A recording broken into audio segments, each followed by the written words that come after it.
everybody, and welcome to Sunday Night Live with Something on Sunday. something on Sunday. Do we have anybody? That's a new name. No. Oh. Well, we have one person. It's showing we have one. Who is it? Who is it? I don't know. They haven't said anything. Oh, they're lurking. They're incognito. Yeah. So, what's new and exciting, Kat? Don't ask. Just don't ask. Why? Oh, I don't know. There's lots of new and exciting things. Mitten Made Muscle, what's up? What's happening? Two hacks, says Tony. What's up, Jeff? Diesel says hi. Unity Motorsports Garage. Andy, what's happening there? Doug Norden. Doug? Did you say hi to Diesel? Dougster. Diesel? Yeah, Diesel. Diesel who? Just Diesel. Oh, Diesel! I love Diesel. Ted Richardson, drummer, says hi, guys. Does nothing special, says hey, Tony. Uncle No Identity says hello. Chris Greenaway. They're all piling in. Will How's that Fiesta? 72 Montego, Chris? James Fife, Sean Russell, Uncle Squirrel. Ford LTD 1976 says greetings from Texas. Greetings all. Numbnuts. One and all. Dustin Anderson. Do you want to talk yet? Yeah, I'm ready to rock and ready roll. to talk? Okay, hello Yeah, everybody. pull the pin, send it, let's go. Okay. So what do you want to talk about? I just stopped reading names because you're like, I want to talk. Well, I thought somebody wanted to talk. And like they wanted to say something. They're saying hi right now. Oh, hi. Four Guys Garage says hi. Hill Bill. Has Dustin everybody Anderson. done their Christmas shopping yet? Oh, Christmas shopping. There's nobody out there doing Christmas shopping. This is like, There are some people. there's nobody. This is like the Christmas season that didn't happen. Jipping Glass says hi. Fubar's here. Fubar. Paul. Fubar axed Christmas shopping. Pajui? I don't know how to say that last name. Smith. Crashes Roadrunner Garage. Let the party begin. Did you do all your Christmas shopping, Tony? No, What did you get me? nothing. Yeah, I'll Did you get me a Mustang? No, I'll get you something. I don't know what it is.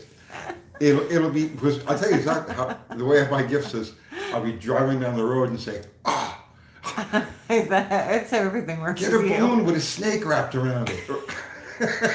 Nice. That's how it works. That's nice. No Rice Balls Live? No. We're not making those yet. Yeah, That's we do that Christmas. Eve. Yeah, for Christmas Eve. Let's see. Jason Fitch says, my old lady is getting a V8 conversion for Christmas. A gift of jewelry would have been cheaper. Kathy wants a pony. No, we have enough animals. Do you want a pony? No. Do you really? No, seriously, do you want a pony? No, I don't want a pony. We're gonna have, number one, Yeah. we don't have a place to keep a pony. Number two, I was heartbroken when I had to give up my chickens. We got And the I shed. don't want to have to give up a pony as well. No. We no, can no, keep the pony in the We shed. cannot keep the pony in the shed. No. You squash my dreams. Where's Why the do you do Christmas that? hat? Do we have a Christmas hat? Mexican speckle? I don't have a Christmas hat. I think we do. It's just still in the attic. My Satan clothes. We barely decorated. No, I'm telling you this. It's not just us. It's the whole. No, there's like it's just- no holiday season We this have a year. lot going on.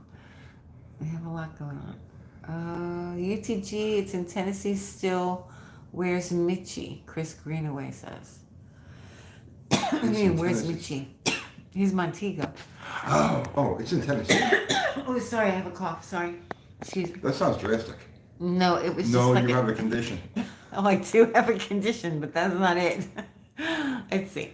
We put lights on the trees, but never ended up doing the ornaments this year. Rich, we had the tree up. Our son came and helped us. He was nice enough to go in the attic and drag it down and put it up, but we didn't put anything on it yet. It's just sitting in the living room. Well, we're gonna wait for the girls to come home. Yeah, we're waiting for the kids to They come. were supposed to be here Friday night, but Yeah. we ended up over at Kiwis Right. Friday night. So the girls will come over like tomorrow night or maybe after, and we'll decorate the tree with them. But not for nothing. I'm using your phrase. Not for nothing. Not for nothing. When I was a kid, we used to decorate on Christmas Eve. The tree didn't go up until Christmas Eve. Well, that was a wasp thing that you guys did. No, it's not a wasp thing. Yeah. Okay, everybody, when do you put your trees up? Do you put it up on Christmas Eve? Do you put it up right after Thanksgiving? When do you guys put your tree up? Mexican Spec says the wife is creating a tree right now. When I was a kid, they used to put them up in like April. No blinking baby Jesus. There's nothing on the tree yet. Zero. Just fake branches. Thanksgiving night, Tristan Lowe says. Dustin says December 1st. German tradition is to put the tree up Christmas Eve. Soldier. Thank you. Christmas Eve. Right. Christmas Eve to like January 6th. That's the deal. That's the German tradition. The German tradition is also trying to take over the world, and it doesn't seem to work out that way either. I will take over whatever I want to. Let's see. Our tree's been up for a week now, more Pardon says. Two Hacks says day after Thanksgiving. I would go crazy if the tree was up the day after Thanksgiving. But that's like when we used to do it. No, we used to do it like, usually I used to put decorations outside December 14th. I would do the front of the house and the windows and everything. Yeah, okay. 14th, 15th, that was the day. And then we would put the tree up right after that. So say the 16th, we're late. Like we're late. We're Okay. really late. But you know what? You don't care. It's all a blur. It's all a blur. Franco says I put mine up sometime after Thanksgiving. Yeah, that's about how I remember doing it. But yeah, sometime between Thanksgiving and Christmas. Gruesome's Garage says no, my grandmother put hers up Christmas Eve and she was more Catholic than the Pope. Yes, Christmas Eve. We should do the tree Christmas Eve.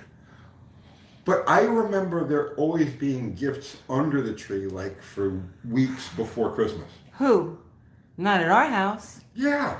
Wait, when you were a kid or when we were adults? Through my whole life, there'd always be like gifts under the tree, then and the pile of gifts would add up over the days before Christmas. I think you're talking about not when I was a kid, obviously, because you weren't there. I wasn't there. No, there were no gifts. 0 gifts, no tree. The tree was on the porch. Someone would knock at the door. We opened the door and we'd be like, oh, here's our artificial tree. And we would put it up. So, no, we didn't have gifts out. Okay, we used to have gifts out. And I remember our Christmas trees, you and I, our Christmas trees would always have stuff under the trees. As Leading adults. As adults. Yeah. Justin Billington says, I'm with Tony on the tree. Sorry, Kathy. That's Right. okay. That's all right. Make sure you put out the milk and cookies for Santa, Mo Pardon says. Paul Capizzola says, October 31st with Halloween decorations, then change to Christmas decorations in mid-December. Oh my goodness. Chris Freemester says, we usually don't put up a tree anymore. Cat will destroy it. Oh, please. Our cats are driving us Cat's crazy. been pooping DeSoto. everywhere. He's going to the vet tomorrow morning. Oh, God. Tomorrow morning. He's going under the bus. No, he's going to the vet tomorrow morning. Let's see. Chris Golden says, Tony, you rock, and he's giving you the... Thank you. Let's see. Franco says, it really doesn't matter. December 25th is not Christ's birthday. Are we going to debate that now, too? Oh, well, he's right. Yeah, well, yeah. Let's see. Not before Remembrance Day, Veterans Day. What? Well, With Michigan in the house. If there's 200 people on there, there's going to be 200 different traditions. Right. Yes. All right. Mopar Man 1978 says, when our cats act up, we use a spray bottle or a light fly swatter. They don't tear up our Christmas trees. He doesn't bother a tree. I don't care about the trees pooping everywhere. He has an issue, a gastrointestinal issue. And I've wormed him, and I've done everything I can do, and tomorrow he's going to the vet because he's got issues. Let's see. I say we seal him Now in the everyone litter knows box. our problems. Seal him, lock him in the litter box. Lock him in the litter box. Just don't let him out. Oh my goodness. The Dirty Knob says, hello, uncles. Hello, Dirty Knobs. DeSoto has Crohn's. I don't know what he's got. He's got something, and he's going to get fixed. It's going to get fixed. Simon Garrett says, why old mechanic says, do not change oil on 727-904. That's fallacy. Okay. Let's see. Mark says, when I was a kid, one year we had 2 trees. First one lost so many needles, the old man threw it out and bought another one. Do you remember when they used to dry out so fast? Yeah. The trees? Like, that was crazy. Like, we put it up and 2 days later, it was all drooping and the ornaments were falling off. Well, when I was a kid, like, 11, 12, 13 years old, the thing was like a couple of weeks after Christmas, people would be putting out their trees, and you drag them out in the middle of the street and you light them. That's And it nice. was, That's a nice Christmas tradition. well, it was a New York City thing. Yeah. Let's see, the soda needs probiotic chews. I don't know what he needs. He's gonna get help because he has terrible gas as well.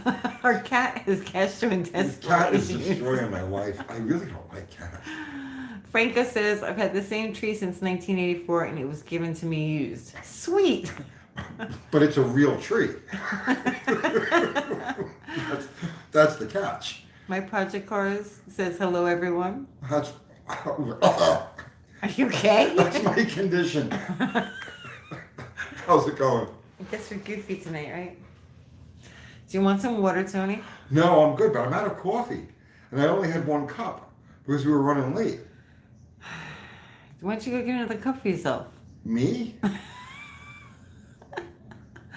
Hayden says, my niece, Analea, wants a shout out again. What's her name? Analea. Analea. What's happening, Analea? Merry Analea, Christmas, Analea. you would be you'll grow up to be a great woman and get your man coffee. Don't listen to him, I Analea. know, seriously, my cup runneth empty, and I'm like, I really need to be caffeinated. So, what would you like to do? Well, let's go get coffee. You're gonna go get coffee. Yeah, we could show everybody how you make coffee.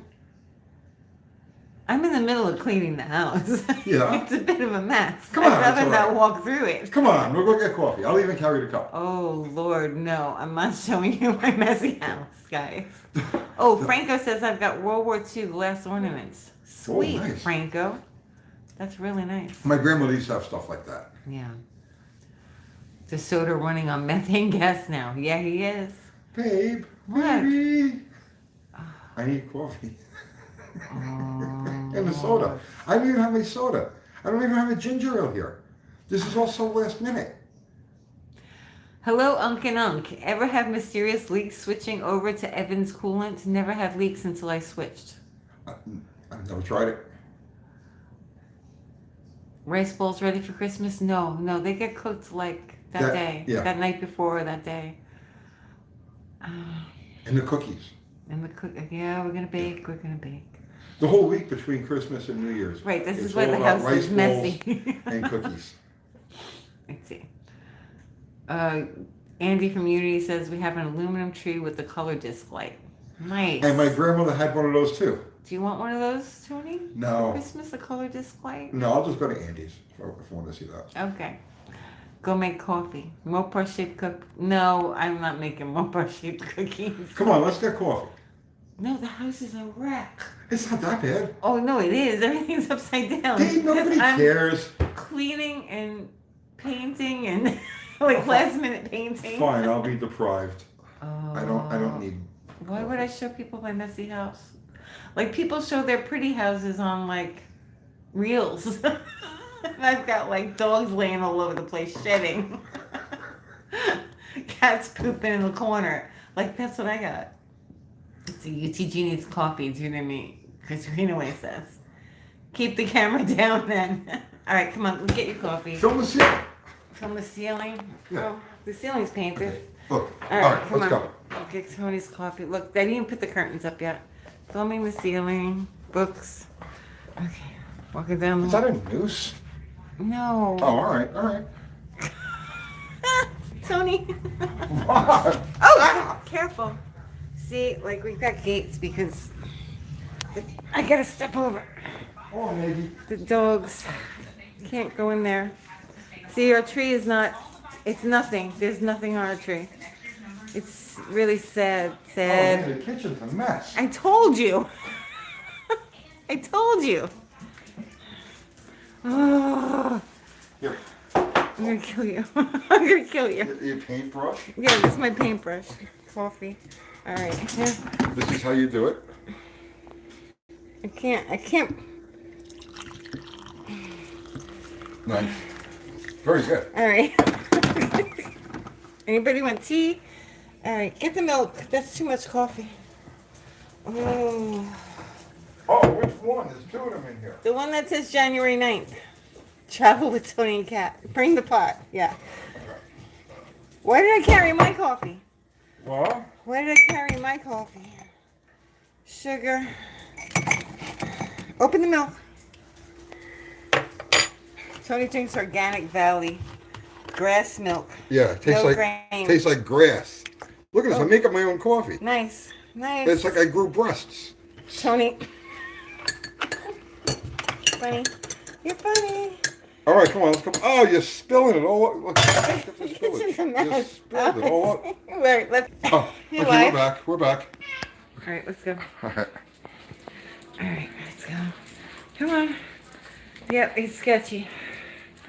So you're relaxing. You're not cleaning or anything. You're like really no help whatsoever. Okay. All right. Yeah, I don't need help stepping over the gate. I'm good. Okay. All right.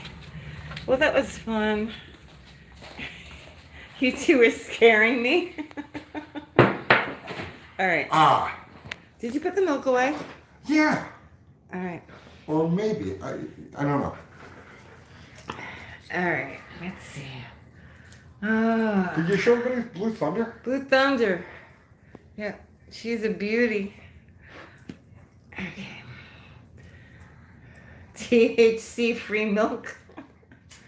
No, those Mexican spec. That was tea. A basket of tea. Where's the sled 6? Where's the mistletoe? No mistletoe. Let's see. All right, so we're back. That was fun. Oh, that's good coffee. All right. Oh my God. Luke Timon. I hope I say it correctly. Tony, can you explain how to adjust, 42 RE front band by feel, similar to A500? The book is 72 inch pounds. So I don't even know. I go snug. Loosen the lock nut, turn the adjuster all the way in until it kind of stops. Put a small wrench on it. Is it a 5/16 wrench? Just how can I tell you the feel? How can I tell you the feel? What does it feel like? Geez, not locked down. I mean, obviously not locked down, but to where it won't. I can't explain it. I can't describe it. I can't describe it. You tighten it down, okay, but not to where it's like locked. Well, you won't be able to get it to lock really, but because there'll always be a little bit of springiness to it. But get it tight, and then 2 full turns. Back it out 2 full turns and lock it down there. Donnie Long says, "Hey Tony, good job." Thank you. Dog Burrito says, "Any tips for doing a single carb tunnel ram?" Don't do it. The fuel distribution to the outer cylinders is terrible. Luis Perez says, "Hello, Uncle Tony. Love the way you represent Mopars. How you show learning tips and secrets, helping people with their Mopar engines. Not enough people do what you do. You're awesome. Thank you." Thank you. I appreciate That's that. very nice. Our goal is to be helpful and informative. Your house was a horror show. Unsubscribed. Really? Unsubscribe! Tony, have you thrown Dallas underneath the bus? No more Wednesday night tech talk? What? No, Dallas does it with Shane. Yeah. Yeah. So I would be like the third wheel on the third wheel, the fifth wheel. I would be the odd number of wheels. Is it the third or the fifth? Third. Seventh. I'd be the seventh wheel. Doug Norton says Blue Thunder needs a chainsaw engine. No, I love Blue Thunder. No, Blue just Thunder the is way just Blue Thunder is. Yeah. Let's see. Nice tour of the UTG house. It's a mess right now. I'm kind of a coffee snob. I won't drink junk coffee, Franco says. We have chock full of nuts. It's the heavenly coffee. Yes. Better coffee a millionaire's money can't buy. Yeah. And that was back when being a millionaire actually meant something. Let's see. Luke says, "Thank you, Tony." Mocha Man says, "I like to have real donuts or cinnamon rolls or even a blueberry fritter with my coffee that has milk and sugar in it." Donuts. They're too far away. They're too far away. We could take everybody for a ride. We'll go to Country Donuts. I don't know. Or I would the have to donut shut the live and then put it back on. Oh, no, don't do that. Yeah, because it won't stay because I'm connected to the house internet. Let's see. That was a nice tour of the house. Got to say, nice looking crib. Happy holidays. It's not. It's a mess right now. The dogs are all over the place shedding.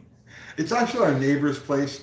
They both work third shift, So we can sneak in here. so we sneak in here and we Use see their all heat. our. They never know. They never know. The guy smokes. He's disgusting, so he doesn't pick up on the smell or anything like that. So Oh my goodness. Tony, where's the best place to get engine parts? 98 Dodge Ram, 5.2 liter, want to rebuild it. there really is no best place. I mean, I have a place here called National Engine, that they're a warehouse distributor, so I get a lot of good stuff there. But I mean, your deals are where you find them. I'm sure their neighbors have race cars on the wall. They do. Well, we Yeah, carry these in we a carry- suitcase with us. Right, we take all We these like unpack. paraphernalias and then we take them back out with us. Paraphernalias. I bring Blue Thunder. Yeah. Just to make it look, authentic. We actually we live in a bucket. We both ride that bicycle here. We ride the bus. Don't give away. With a suitcase. Don't and give the away- dogs. Don't in a give away all our basket. secrets. Don't give everything away. They're not gonna. You know what I mean? That's a good picture. They're not gonna respect us anymore. And your animals, yeah. DeSoto and the 4 dogs. Alex Miller sent us $5. He feels bad for us. Thank you. We'll use it to move out of the bucket. He says, hey Tony, I can smell gas in my car. It's a 1964 Pontiac. Is this normal? I'm getting a new gas tank and exhaust system. Just had the engine rebuilt. You know, that really depends on your age. To smell gas in the car? Yes, because there are normal smells to an older car that are normal to us older people who were around those cars. And then if you take somebody who's not familiar with this, like the sense, the presence of an older car, they'll smell gas. I can't tell you how many times that's happened where I'll take somebody who's completely unfamiliar with older cars, take them for a ride or whatever, and they'll be like, they smell gas. I'm like, no, that's just a normal smell of the car. You know when it's not normal. It's really Yeah, you're strong. not right. I know when it's not normal, It's but like, uh-oh, something's Yeah. leaking. you take somebody from the current century. You know what I mean? It was used to a modern car that's all sealed up, and you put them in an older car, and they quote smell gas. So I don't. Is that a Nova? That's a Nova. Brian M says that's a sweet classic bike. It is beautiful. Yeah. We found that we were just driving down the street, and somebody had that out in front of their house. And we stole it. You made We it sound like stole we it. stole Yes, it. we stole it. No, we paid like Like nothing for for it. It's like 40 or 50 40 bucks. bucks? Yeah. 45 bucks? But it's pristine. Yeah, It's from the it's got, 70s. it's got a dent or two. But yeah, I ride it around the neighborhood. Yeah. I look like I'm 12. She rips around the neighborhood. It's funny. I never did get that Schwinn crate I wanted as a kid. I'm sorry, Peter Kovacs. Let's see. Modern gas is a lot more pungent than the older stuff was. It's debatable. I don't know. I don't know. Alex Miller sent you $2. There you go. He says, what would be a smell or indication of not normal? It depends. Honestly, I can't really. You'd can't have to explain get it in the you. car and drive it to be I like, would oh, have- this is right. normal, this is not normal. Exactly. I mean, if you smell gas, right, then climb under the car. I mean, Make sure there's no leak. yeah, it's only going to be coming. It's Make going to sure be coming from the nothing's leaking tank, under the the hood. carburetor, or the fuel lines. Someplace in between. Just follow along. If you suspect that you have a gas leak, just get underneath the car and follow the gas line and see where it goes. So, what did he say? He's got an old Pontiac? Oh, I would have to I find think he that. said he had an old Pontiac. It was common for those cars that the fuel line runs up. There's like a C channel in the inside of the frame rail, and the fuel line in places tucks up above that, and that's where they rot. So it is possible, but I guess it's just get underneath there and look and feel around, and it's the best I can tell you. Anthony Perna sent $20. Thank you, Anthony. Hey Tony, I'm trying to get my 55 Buick in tune. I cleaned the distributor and lubricated the advance. Changed the plugs, cap, rotor, and wires, but it always wants to run fat. Only 15 inches of vacuum at aisle? Woo. Could it be a timing chain? It's possible. You can check the timing chain slack on it, right? Take the distributor cap off, leave the distributor cap off, put a wrench on the crank, rotate the motor back and forth to see how many degrees of crankshaft rotation before the distributor moves. If it's more than, let's say, 10 degrees of crankshaft rotation before the distributor moves in either direction, then yeah, you've got a lot of timing chain slack. But 15 degrees, or rather 15 inches of mercury, you should be anywhere like 18 to 20 inches. A retarded camshaft would give you that. Okay. Jude Steele says, love your grassroots down to earth basics. I like being able to go down the road and buy things like Rust-Oleum from my local hardware store for engine paint. Things like that help a lot. I know.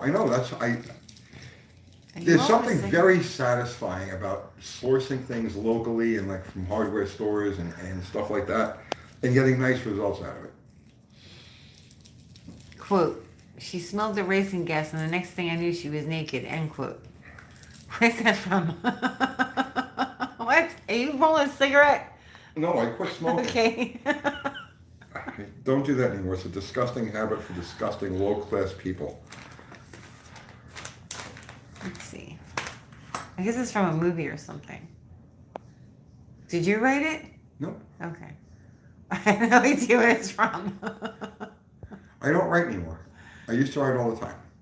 Now I draw. You don't draw. You do not. What are you doing?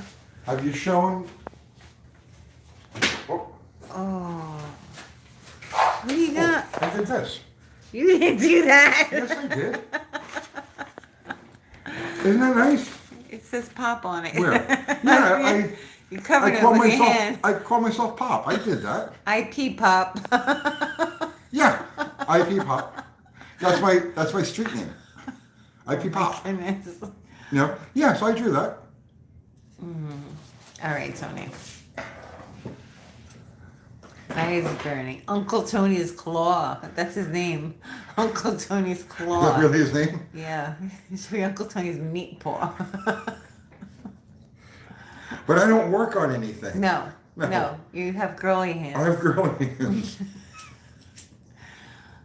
I told Tony today I should video him doing all of the work, like for the whole year, but like not make it a video until the end of the year and just put all of those clips together and make it like a 10-hour video. Let's see. We should light the Christmas tree up for New Year's Eve show. So, Jason says you $4.99. He says thanks. Thank you. So, I watch.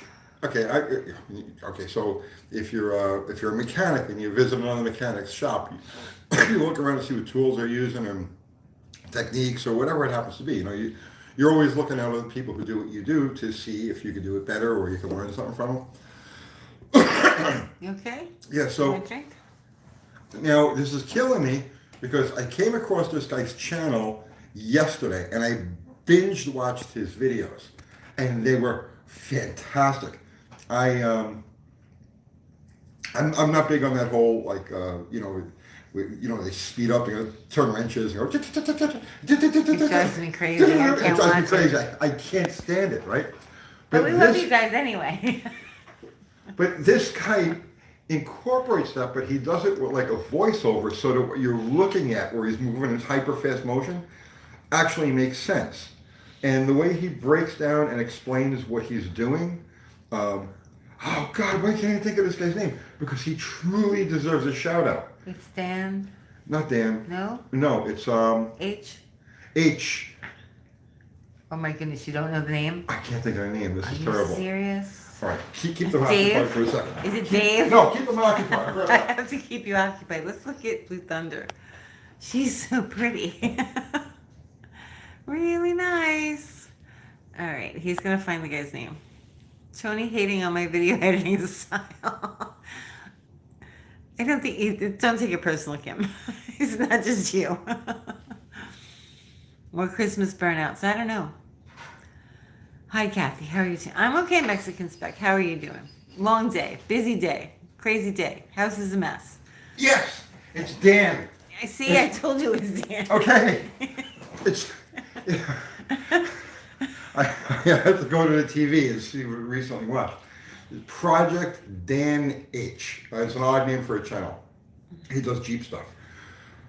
But he's great, fantastic. I really enjoy his content. If anybody comes across this guy, or just tell him he's got a fan here. What does he? Why don't you tell him he's got a fan? Because I don't know. You're embarrassed. A little. Okay. Oh. Oh my goodness. Turn the camera around for a second. Turn it where? Where? What do you want to see? My messy house? Let's see. Schwinn It to Win It with Kathy DeFeo, a channel for YouTube. What am I going to do? I just have one Schwinn. We need to start a Schwinn collection. No, we don't have room. We're trying to get rid of things. We are trying to get rid of stuff. Yeah, we've got too much stuff. Louis Calderon. What would be the difference between Coronet and Plymouth Fury? B-body versus C-body. Looking for an affordable Mopar, and Furies are affordable. 600 pounds and 5 inches of wheelbase. Furies are hard to get parts for. They're very hard to get parts for. Be careful what you buy. Yes. I know. Yeah, there isn't There's not that many of them out there. And people don't save those parts. So if you need parts, you're going to have a hard time. Yeah. So there isn't a big C-body following. You know, I would have thought by now they would have somewhat gotten more popular, but they haven't. No, they haven't. I didn't know why. It's weird. Yeah. That's a prediction I made, I guess maybe 15 or 20 years ago. I'm like, C-bodies are going to go berserk. You know, because they are so different compared to like what's out on the road today. But they never did. Nope. And I'm glad I didn't hedge my bets by buying a bunch of C-body stuff. Nope. Yep, I know. What do you... So, we're just going to buy XJs from now on, right? Yeah. Is that what it is? Yes. Just XJs. Let's see. Kim was able to fix the Speedo in the 66 start this week, but didn't record any video of it. Okay. Okay. Let's see. Barrow says, I do that a lot and look back and think, oh man. Tony fixes things all the time and never records it. I don't record. No. He doesn't want people to see him work. Fubar put up the link to our merch. Thank you, Fubar. Thank you, Fubar. It's not that I don't want to... It's not that I don't want people to see me work. It's that you're not going to get anything out of it. I have between, let's say, I'm typical, between 8 and like 15, 20 minutes. You know, I got that section to impart as much information as I can. And you watching me turn a wrench, you're not going to get anything out of that. Although, that guy, Project Dan H, I may try to incorporate some of the way he does it into some of our videos going down the road, because like I said, he's got a completely different approach, and perhaps as a viewer you may not discern the difference, but because I'm in the business I see the difference between the way different people handle things, and I may study some of his ways of doing video and incorporate it into what we do. But in my mind, the value of what we do is through the words, it's through the knowledge, not through watching me. Some people think that, but some disagree. Our biggest complaints are that. And I've saved them all because we're going to make a video of those comments as well. I'm saving all the troll comments, guys. And the other thing, too, is that every time we do film me working, we get the comments of, slow down! What are you trying to do? Right? And that's the speed that I work at. I'm an extremely fast worker. I dive in, and when I'm working, I don't want to talk. I just want to get it done. I focus in and... Let's see. I don't want to be around you when you're working. If you legitimately want to see me away work, from you. Go back and watch the lives. We have several lives up. The heavy GTX thing, the lunar thing. You work like you're at the track. Yeah, there's lots of videos of me working if you really need to see me work. Colleen Tebow, what do you think about the housing development being built next to Bradenton Motorsports Park and the Freedom Factory? Are the tracks doomed to close? I don't know. Somebody asked that the other night when we were over at Kiwis. I watched that whole thing. I think they got a chance. It's going to be at least 4 or 5 years before the development actually breaks ground and starts putting houses up. I think that they can reach an agreement to do something to either isolate the track or make it conditional that you move in there, you're moving in next to a racetrack. So, I don't know though. Mexican Spec says you are not filming, you are recording. Mexican Spec, we're old. We're going to call it filming if we want to call it filming. Yes. Let's see. Scarlet the Four-Eyed Cuda says, will the Christmas night live stream be a paint drying stream? Possibly. I'm still painting the house before Christmas Eve. That's right. Next Sunday is Christmas. Oh, please. No, Saturday night is Christmas Eve. Yeah, next Sunday is Christmas Day. Yeah. The next live week. I know. Yeah, you can watch the paint dry in the bathroom. Yeah. You watch me eat rice balls. Watch you eat rice balls, the rice bowl eating challenge. You can't eat too many of those. Let's see. Tony, what makes an Edelbrock so cold nature? The electric chokes are very fast on them. I guess that's what you're talking about. Just when it's cold, you start them up, they'll idle, and then it takes a little bit longer than you would expect for it to become really drivable. They have a very fast electric choke, so the choke will open, and it really depends on the engine too. But the choke will tend to open before the motor's warm enough to really support itself. And then the other thing is we covered this in the video. If the first time you flat foot an Edelbrock, first time you hit it, it'll always bark 100% of the time, because the fuel line, the fuel passages on the secondary side go dry after it sits for like a day or so. But that's all I can think of. X says, if you've ever held the flashlight for your dad, you know you don't want to watch Uncle Tony work. Laugh out loud. This is true.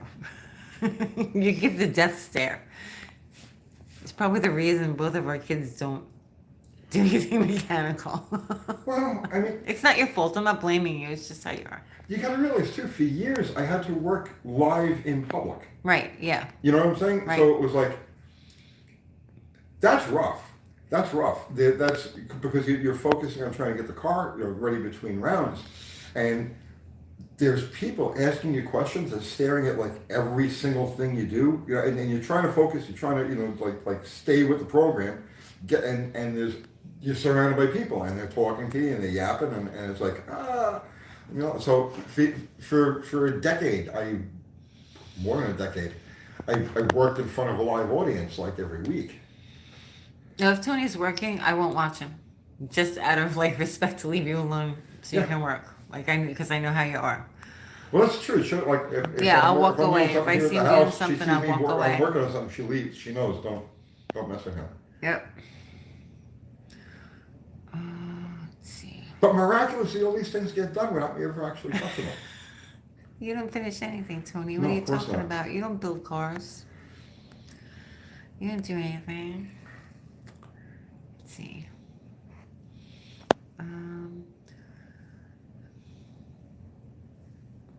Bear Rose says the hardest thing now, though, is to have your dad hold the light for you. It will bring back lots of memories and revenge opportunities.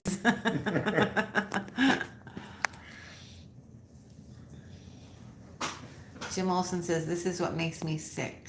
I see videos of people crushing every old vehicle they can find. I absolutely can't stand it. I can't recall seeing videos like that, but yeah, that would be upsetting. Yeah, we don't really look for stuff like that. I don't look for stuff like that. Franco says, Tony, I could just zone people out while I was working. Franco, you of all people, you know what I'm talking about, right? That's nerve-wracking. Especially so Franco did the same thing. So Franco did the same people. thing. That's very nerve-wracking, especially when you've got an hour between to the next round, and like literally everything got hurt. You know what I mean? So it's like crank's got to come out, clutch has got to get done, transmissions, rear end, everything's, you know, and it's people trying to talk to you, and hey, can you stop so I can take a picture? Can you step out of the way? Or Get out of the way so I can get out of the way so take I a can take a picture. It's nice. Or when you're diving and there's 3 people standing around you, and it's just all its ankles and. Justin Richardson sent you $20. Thank you. So keep doing what you all do. Much appreciated. Thank you, Justin. We appreciate that. Let's see. Jason says, it took me years to finally convince the missus that I will ask for help when I need it. Don't interject. It ever 5 minutes. Oh, it's never 5 minutes. Yeah. Yeah. It's a zone you get into as a mechanic. And that's my happy place. I like to be left alone with whatever it is that I'm working with. And it's not too much to ask. Wayne Ferguson says, how many grandbaby rats for Christmas team? Grandbaby rats? You mean how many we're going to have at the house? 2. Oh, just 2. Just 2. That's enough. That's all I need. Yeah. Franco says, hey, I did it with the Cassidy brothers. Oh, jeez. Well, I did it with Olsen, and so I did it with the Cassidy brothers, and so descendants. Descendants? Yeah. Let's see. My project course says playing in bands made it easier to work in front of people in the zone. Yeah, it's hard. That's something it's hard to get used to. We used to have to paint in front of people.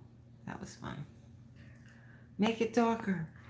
Yeah. Oh my God. I'm not finished yet. Right. Please. The stress. But that's exactly the kind of thing, right? You're like, okay, so like maybe you want to fit something together, before you. Yeah, they don't know what you're doing. You know what I mean? It's like, let me see how this fits before you put it together. Hey, you forgot the fuel line. Right. Yeah. Yeah. You have a process. You have a process that Right, they're I not have a aware process, of. Right. exactly. And then they start interjecting, like, you forgot to do this. What? No, I didn't. Leave me alone. But I never signed on to YouTube promising to give them a show of mechanical things. But if you did that, they would complain about that you don't know enough or impart any information. You just wrench on stuff. So right, exactly. It doesn't matter what you do, Tony. They'll hate you if they want to hate you. I will absolutely guarantee that in the 4 years that we're doing YouTube, okay, for a little bit over 4 years and like 4 months, 3 months. In the 4 years that we've been doing YouTube, I have spit more facts than any other 2 YouTubers combined. One is not from Wikipedia. Not from Wikipedia, exactly. Sorry, I'm taking a drink of water. Can I still draw fish? I can. I won't give it away. I'm not going to give it away. But I'm doing a video. Don't give it away. I was going to do it today. I got sidetracked with something else. You'll lose the magic. Don't talk I'm going about to do it on Tuesday. No. I got to say this. I'm going to do this on Tuesday, right?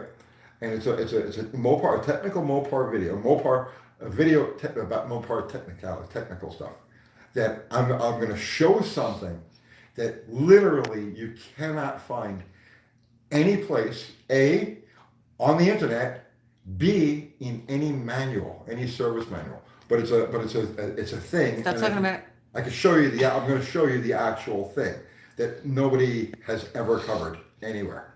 Not that it's anything that anybody's going to really care about. It's extremely esoteric. Nobody's going to care. It's extremely. But the point of the matter is there's stuff that doesn't appear anywhere in print that like we can do. Dakota is here. What's happening, Dakota? Let's see.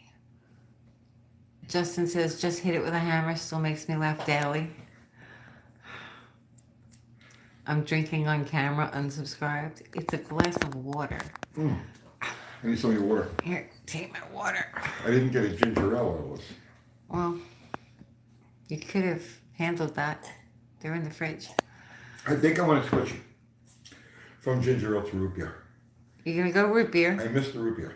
Okay. Muggs root beer. The ginger ale is really good, though. It is, but I miss root beer. Okay. No orange soda. Remember when I was on that root beer kick? Root beer's good. All right, we'll do root beer for a while until you get sick of that. Yeah. Stoic Steel says that's why we watch UTG. Thank you, Stoic Steel. Thank you. Iceman 2K10 says, ooh, will be a sweet thing, can't wait. Dakota Trust me, says, it's nothing exciting. does It's it nothing have exciting. to do with timing chains? No, let's do crankshafts. Okay. A very specific crankshaft. David says, do your work in a time lapse and have your wife narrate. You'd have to write everything. No. No. He doesn't want to do things that way. I don't do tutorials. I have never once done a tutorial. Birch beer.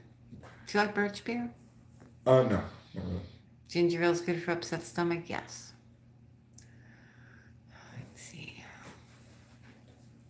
Bud Light is better than water, Tony. Just saying. Wait, I lie. I have done tutorials, but I do them like, for instance, how to get your engine to start the first time for a cam break-in and stuff like that. So I've shown all of the steps that you take. But I've never done it like in a car. I'll do it on an engine that's on a stand to show you here. Make your last move backwards and so on and so forth. But no, I don't do, this is how you change a heater core in a 1972 Monaco. You know what I mean? Mm-hmm. Manhattan Special makes root beer? I was on a Manhattan Special kick for a long time. Liquid Speed in a bottle. All that sugar and all that caffeine, man. But the last few times I had Manhattan Special, because couldn't get them down here for a long time. And then they started popping up here. So we have Publix, and they carry a lot of food from the north. And the last couple of times I had it, it was very unsatisfying. They changed something in the recipe. Let's see.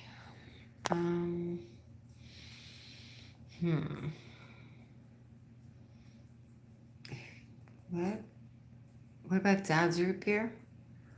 I like the A&W and the oh God, I just said it a minute ago. Yeah, Dad's isn't bad. Dad's is very sweet, if I remember. Let's see. For them overseas, how about a Snapshot Tennessee Personal Highlights Christmas video tour? What does he want? For them overseas, how about a Snapshot Tennessee Personal Highlights Christmas video tour? I don't have enough viewers overseas to really make that. Right? Yeah. Americans don't really care what our highways look like. Franco says Stewart's. Stewart's. Yeah, Stewart's.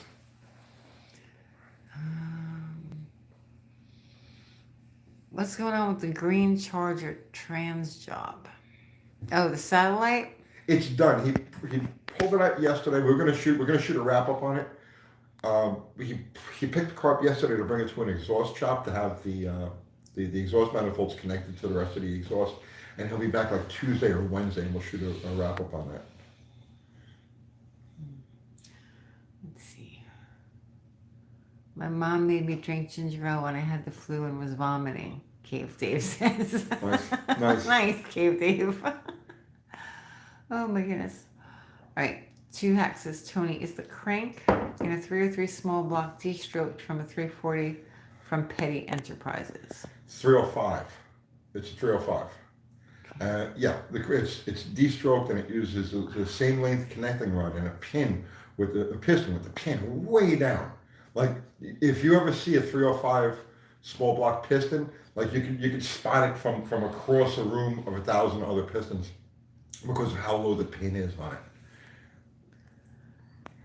Joe K is asking about DeSoto. He's inside someplace. Pooping. Pooping somewhere. He's pooping somewhere.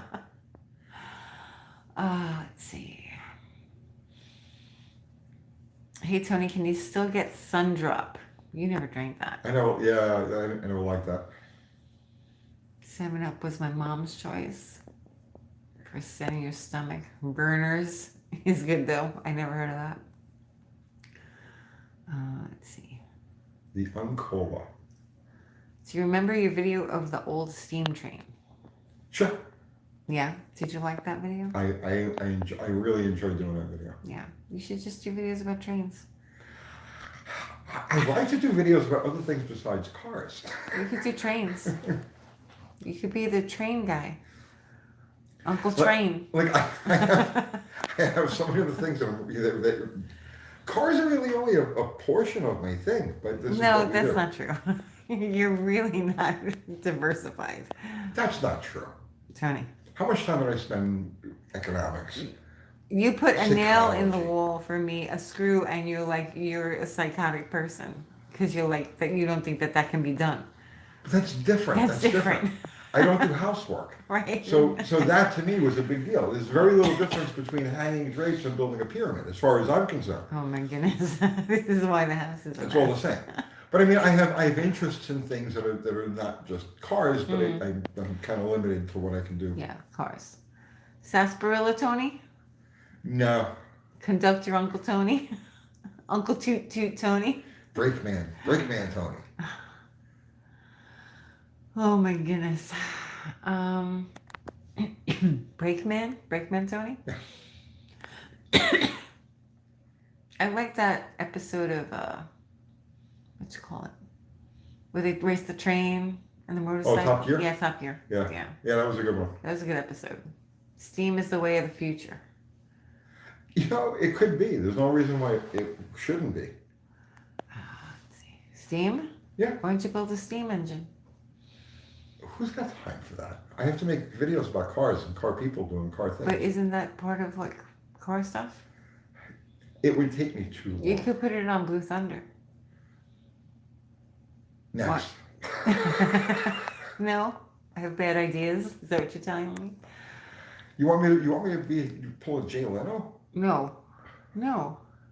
That's what kind of all the Tony things. the Clutch. Lighting off a steam. He's truck. all right. He survived. I know, I'm just saying, of all the things to get you, lighting off a steam engine. Yeah, well, I mean, they're hot. Well, yeah. Yeah. Is there any military history in Tennessee, Tony? Is there any military history in Tennessee? Well, there was the War of Northern Aggression, and I mean, we were the capital of the Confederacy for a short period of time. Jeremy Talcott says, Tony, how long do you think it'll be until we're unable to purchase Holly Terminator X and other devices like that? I have no idea. I couldn't even guess at it. No, you don't know. I have no idea.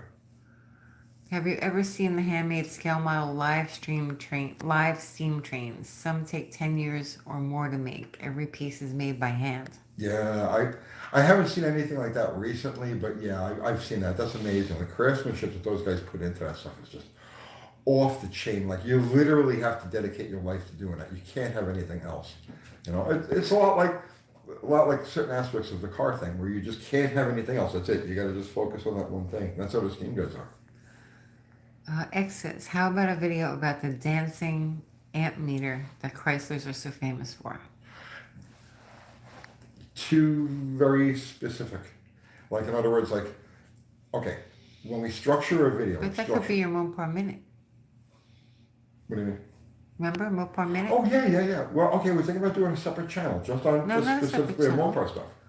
Not a different channel. Yeah, it was. No, it was like a morning Mopar Minute. Yeah, that was supposed to be a separate channel called Morning No. Mopar Minute. That we just put it up in the morning.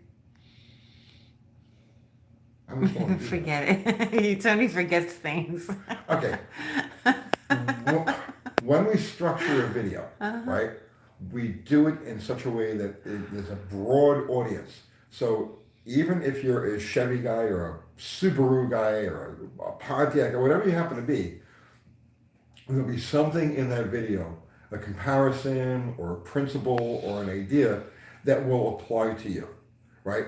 So even though, like I was just talking about that Chrysler crankshaft thing that you won't find anywhere. I know, I looked, I couldn't find anything because I wanted to confirm my own, my own experience, and it does not exist. So I'll throw that into a video, but it'll be structured in the kind of context where you don't have to be a Mopar guy to really appreciate or learn something from. Does that make any sense? So when you talk about doing things like the dancing alternator gauge or any of like very specific Mopar quirk that only somebody who owns a Mopar and is intimately familiar with that quirk, we don't do videos like that because it turns off too many other people.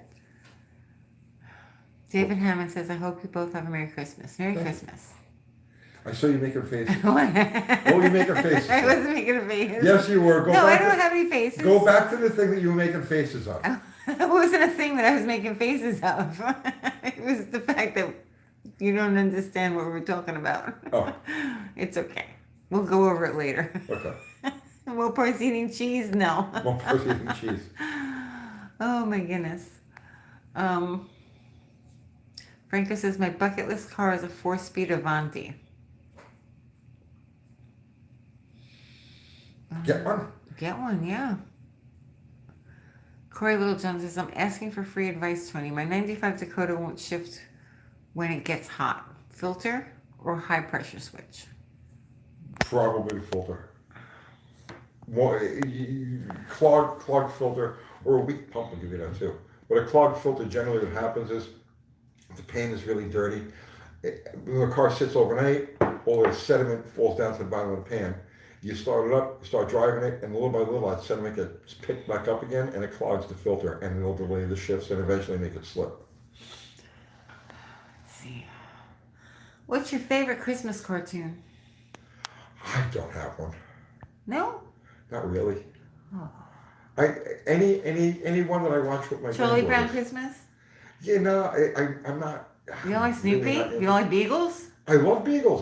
But I'm not really. You don't like jazz? Not really. No. Piano not jazz? really. No. You don't like Schroeder? Do you remember when I wanted to rent that place on the square, that downstairs, that basement space? Yeah. We were going to do a place called the Jazz Hole. I'm glad we didn't do that. That was a stupid idea. But it was big at the time. Everybody was like, "Oh, jazz, Oh, jazz, because jazz." we used to have Jazz Fest on We the used to have square. right on the square here. We Yeah. have a thing called Jazz Not Fest. anymore. I stopped doing it. Did they? When did they start doing that? Because nobody went. Nobody likes jazz. Okay, well, I'm going back 15, 18 years ago when we first moved here. Franco says A Christmas Story. It's like A Christmas Story. Yeah, no, I'm not. I really, You don't like A Christmas Story? Not You used to watch really. the movie over and over and over again and over and over. That was generations ago. So you liked it at one point. Yeah, at one point. What about Rudolph? You like Rudolph? I don't like Rudolph. I don't. You don't like playing reindeer games? No, that's exploitation. It's like Lands of the Misfit Toys? Don't you belong there? I do belong. I belong there. It's okay, Tony. All right, I'm starting to get stupid. All right, let's see. I'm tired. Have you ever got into a performance build on the modern Hemis? Apparently, it's a chore to do a cam swap, having to remove the heads. I considered it a bunch of times. I was going to do that Hemi for Kiwi. And I said, no, I'm just really not into it. It was one of those things where the engine sat around for, over a year, right? And I kept looking at it, and I'm like, okay, I'm going to get into this. This is going to be good. And then I would say, yeah, I'll go work on that over there. And it just sat, and it sat, and it sat, and it sat. Because as much as I in theory wanted to, I really didn't want to. And there's just something about those engines that I can't put my finger on it. But there's something about them I'm just not into. So Kiwi passed it off to Al to put together. Jason Fitch wants to know, is Tony's heart 2 sizes too small? Would you steal the gifts from the kids, Tony? No, I wouldn't steal gifts from You the wouldn't kids. take the kids' gifts No. and whip the dogs No, on the no, sleigh? No. No? No, Tony has a big heart. I watched that with the girls last week. Did you? Last time they were Did over. you watch it? I watched that, the Grinch thing. Yeah, totally. Little Cindy Lou Poo. Yeah, I was like, oh God, come on. I Son of used a to bitch. steal right. I wanted to kick the TV. And then what he was doing to the poor dog. I know. I'm Yeah, the I'm poor like, you know dog was what? crying. You know what? Yep. Alan TT says, hi, Tony and Kathy. Greetings from the UK. Can I ask, what was your first car, Tony? An 1866 Charger when I was 15. And I never actually got, well, it's a long story, but the first car was a 66 Charger. And then I built a 69 Anyway, Charger. Tony's rolling. Okay, let's look at First car I ever built, Blue Thunder. yeah. Tony's rolling a cigarette. I can't put it on the phone. Let's see. Go ahead. You can still talk and roll a cigarette. The first car I ever built was a '69 Charger that I paid $20 for. It was a stolen recovery, and it had been stripped. Okay, I'm done. Then? Yeah. Did I ever show that picture? Of what? Me with the car? Which car? The Charger. What charger? Hang on, I'll be right back. Oh my goodness. A picture of what? Which charger? My Charger. Oh, I don't know what he's doing. Ari says It's a Wonderful Life and We're No Angels are his favorite Christmas movies. Tell the story. Snoozeberries? Oh, let's see. Does it count as your first car if you never actually had the car? You've shown that picture a bazillion I've shown that picture? times. Oh my goodness, you've got Alzheimer's. Of course you have. I have? You've put it in videos and everything. Oh God, I don't remember. It's all blurred. You've had Alzheimer's. Yes, people have seen your first 69 Charger. Okay, well this was taken in 1978. I was 16 years old, and that was my first. That was the first Your engine. ex-girlfriend took that. I don't like that in the house. No, that was a kid, Michael Alderossi, across the street. Oh, yeah? Yeah, his Okay. brother is in prison forever for life. For All right, let's not stealing talk body about parts. that. But Oh, my goodness. yeah, the kid Michael took this, and this was I was 16, and that's the first engine I ever built. It's a 446 pack, and it's in the first car I ever built, which was a '69 Charger, and I paid $20 for the car, and the motor I pieced together. I don't know, I probably had maybe $200 in the whole thing. You still look the same, Tony. I have not changed, right? Yeah, you still look the same. I have not changed, At least you're wearing black hats now, so they're not as dirty. right? That was 44, 45 years ago. It's a long time. Do you believe that? It's not a UTG hat. No, it's a white, greasy hat. 'Cause No, it was yellow. Was it yellow? It's a yellow Napa hat. Okay. Stake my territory, Mexican says. What did you say? Stake my territory. It was from 1978. Yeah. I'm just joking. I think I won. But yeah, there you go. I've been doing this for a long time. Yeah, okay. People are like, oh, you never built anything. I built that. I was 16. Oh, you And I built that in the street. I didn't even have a garage. I had no garage. I built that in the street in front of my parents' house. This is in New York City, okay? And I built the engine, the transmission I didn't build. I bought one and stuck it in the car. But I built the engine. I put the whole car together, put an interior in it. The trolls won't believe you. all They'll say kinds- you never built anything, and all you do is talk about old things that you've done. I did that that. You never did anyway. I did that in the street in front of my parents' house, like all through the winter and everything, and no tools. I had no tools. I had like a couple of wrenches, whatever I could borrow from like the neighbors. And Was that when Louie were setting stuff on fire Yes. to melt the ice? yes, Under the hood? yes, it was in January we put the motor in the car, and it started to. Okay, so we didn't have an engine hoist, right? My friend Tony DePietro, who was a couple years older than us, he stole 3 stop signs. Not stop, not necessarily street signs, 3 street signs.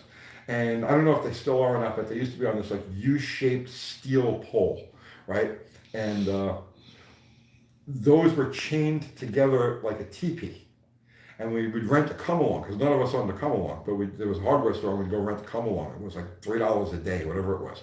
So we'd rent the come-along, and everybody in this like group of friends, when it was time to put the motor in your car, you grabbed the street sign teepee, put it in front of the house, and then jacked it out with the come-along. So it was in January when I was putting the motor in the car, and it started snowing, and then it started icing, and it was freezing. It was like the middle of the night, and we were like the tools were like sticking to the car, and like, we were just frozen. And we started pouring gasoline around and lighting the gas under the hood. There was nothing flammable. There was nothing to burn. So we were dousing stuff with gas and letting it burn just to break the ice and like add a little warmth to the thing. My project car says push projects back and forth for alternate parking days in Brooklyn. Yep. Oh my goodness. Remember alternate parking days? Yep. Oh my goodness.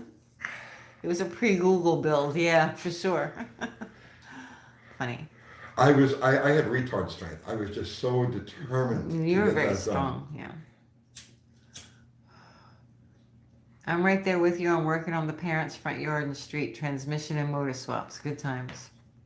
And on top of that, my parents hated the idea of me working on that car. I'm the only car person. I'm the only even remotely car person in my entire bloodline. And I could hell, like my life was just a living hell. From, like 16, 17, 18 years old, and was like doing this stuff out in the street in front of the house. My life was hell. Constant yelling at me, throw stuff at me. They wouldn't feed me. They couldn't put me out legally because I wasn't of age yet. But it was bad. It was bad. William Cavanaugh says, "Hey Tony and Kathy, greetings from Staten Island." Greetings. Greetings. That's what we were just talking about. Staten Island. I have a 73 Charger 404 speed. What can I do to get some more power out of this thing while still using the factory 452 heads?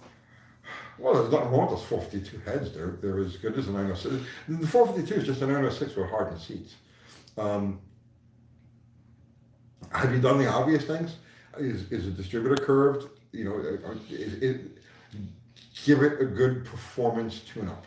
Go back through our videos and look at curved distributor, carburetor jetting, and all of that, and see if you can pick up some information that way. Yeah. Let's see. Now, I will tell you this. So you got a Charger, which is like 200, maybe 300 pounds heavier, but the fastest, I've said this time and time again, the quickest and fastest bone stock Mopar I ever owned was a 72 400 4-speed Roadrunner.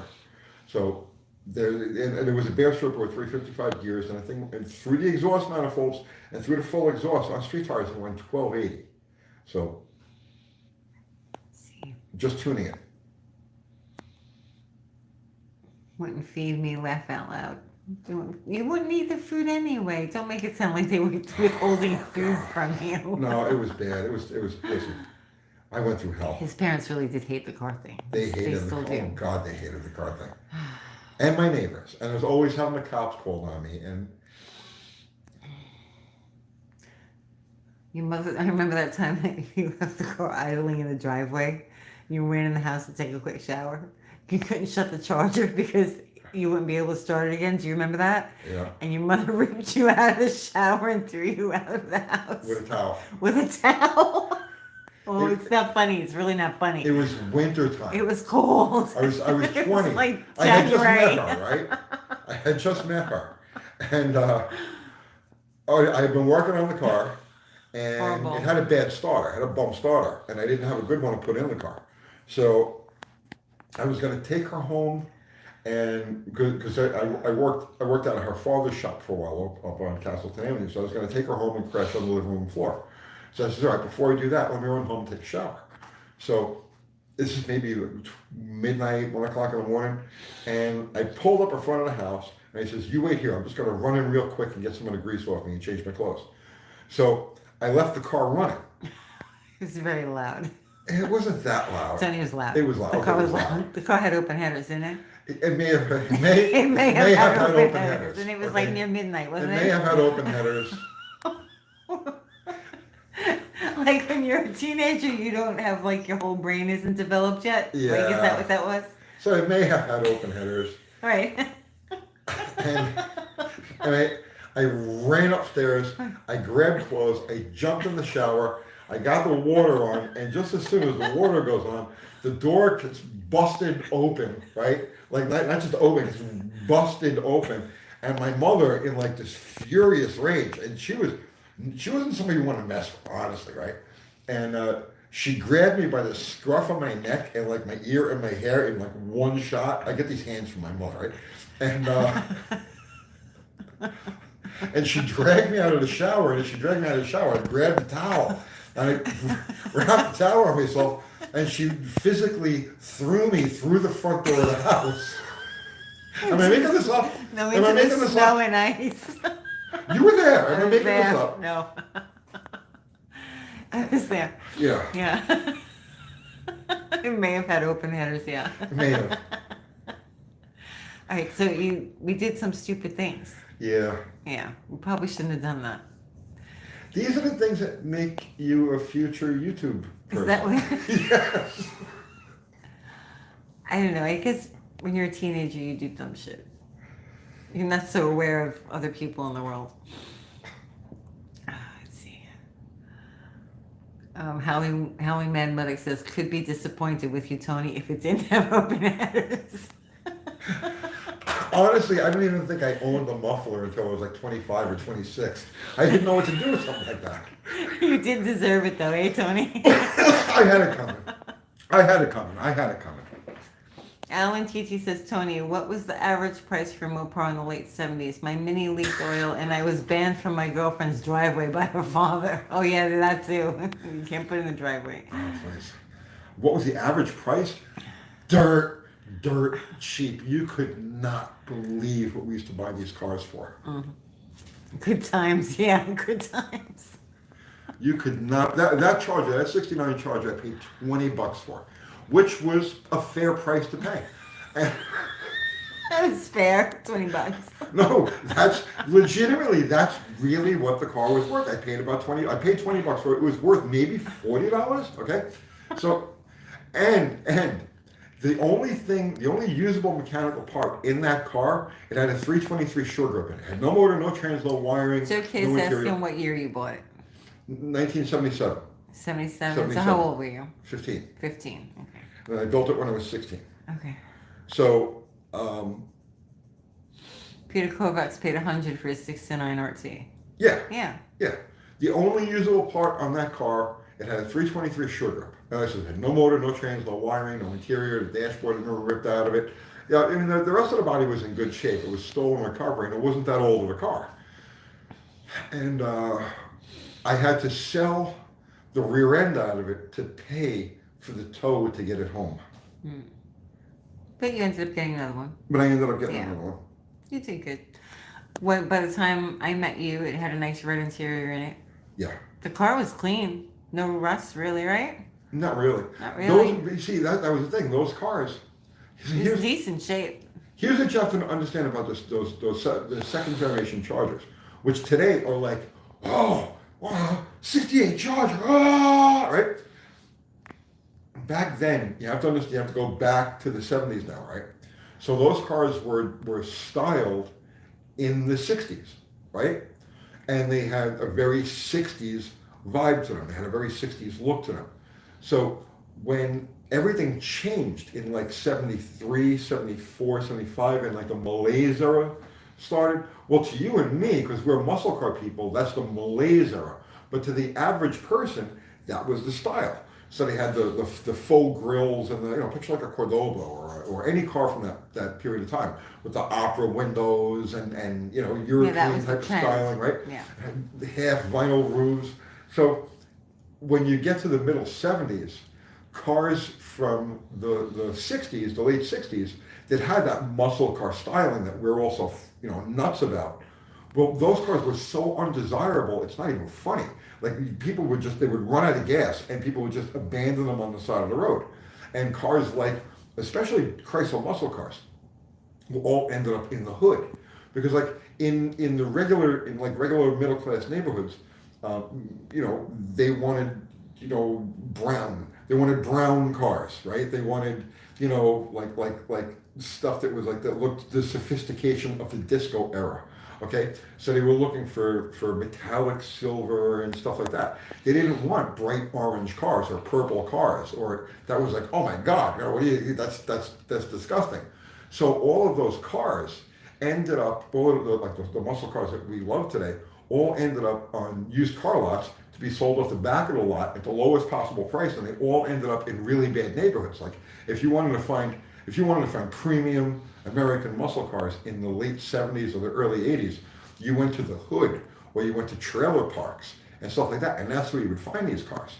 So back then, the Chargers especially, because you think of the Charger as a muscle car, but the vast majority of Chargers had 318s on them. They were 383 two barrels, and they were just used as regular family transportation. So you go to a supermarket parking lot, and exactly like Chargers today, if you go to a supermarket and just any random place, any random parking lot, you'll see Chargers all over the place that are just driven by people who are, they're not car people, they bought a Charger. So it's nothing special to them. And that's how those 68, 69, 70 Chargers were in the late 70s. So people use them as just regular transportation, beat them to death, leave them on the side of the road, junk them because it doesn't start. Junk it. Because they were highly undesirable. So you could buy those cars for a song. And we did. Kathy and I bought dozens and dozens of these things for like $50, $100. Iceman's asking, how cheap did the 426 Hemi cars go for? We got some cheap ones. I bought a 71 Hemi Super Bee minus the motor. But I bought a 71 Hemi Super Bee for $600. I bought a 66 Hemi Satellite 4-speed car that I drove home from Long Island. From Long Island for I followed you. $600. Yeah. So you can get Hemis really cheap back then also. I give you $59. You're ripping me off. Those were great times. Those were great times. But those cars were such that honestly, you didn't think anything of it because there were so nobody many wanted around. them. Like really, nobody wanted them. There were so many around. They were not popular. That you would Even the kids didn't want them. Like we were freaks for wanting them. Right. Which I find to be like really annoying today because then people like walking around with their mopeds like what they got. Right. And I'm like, we were like shunned. We were shunned. Like literally. We were shunned. Like we were looked at like, what's wrong with you? So I don't know. I don't know how I feel about the whole thing. But I mean, I can remember when I was putting that Charger together, I remember buying parts cars, and you really thought nothing of it. Okay, I need a grill, and I need dash pads, right? So you buy a car for $150. Take the grill and the dash pads out, junk the rest of it, and just have your parts. I mean, it was just normal. It was just normal. Yeah. Then in the 80s, the middle 80s, that's when the Charger thing really started to go nuts. So it was like, and right after we got out of the whole Charger thing, the Charger thing took off. Yeah. I bought, when we first moved here, and I started getting into the parts business, I bought a 68 Charger RT that had been taken completely apart. The guy was going to do a restoration on it, and he broke this thing down to just everything. Right, and I paid. Car was totally apart. Car was totally apart. Yeah. Like the only like everything was in boxes. Everything was boxed, right? And unless it was welded to the unibody, it was off. I know we should have kept it. But I paid. I believe it was like $2,700 for this thing. Okay, and we sold it on eBay, one piece at a time. And made, what did we make, about 30 grand? I don't know. It was a lot. Yeah, it was a lot. It was during the height of it. Like when people were starting to buy them up like crazy. Yeah, we sold everything off on eBay. I think I profited about 30 grand off of the parts. And then when all was said and done, I still had a really nice Charger unibody with a title and all. And I listed that and sold that for $4,500. Which seemed like a lot then. Did seem like a lot. But now it's like... Yeah. And the guy drove down from, from Michigan? Yeah, I think he was in Upper Peninsula, I believe he was. And he drove down and paid me $4,500 just for the bare unibody. It was a decent unibody though. Yeah. It was in good shape. Let's see. In hindsight, we probably should have kept that. You think? Probably. No, we didn't. Let's see.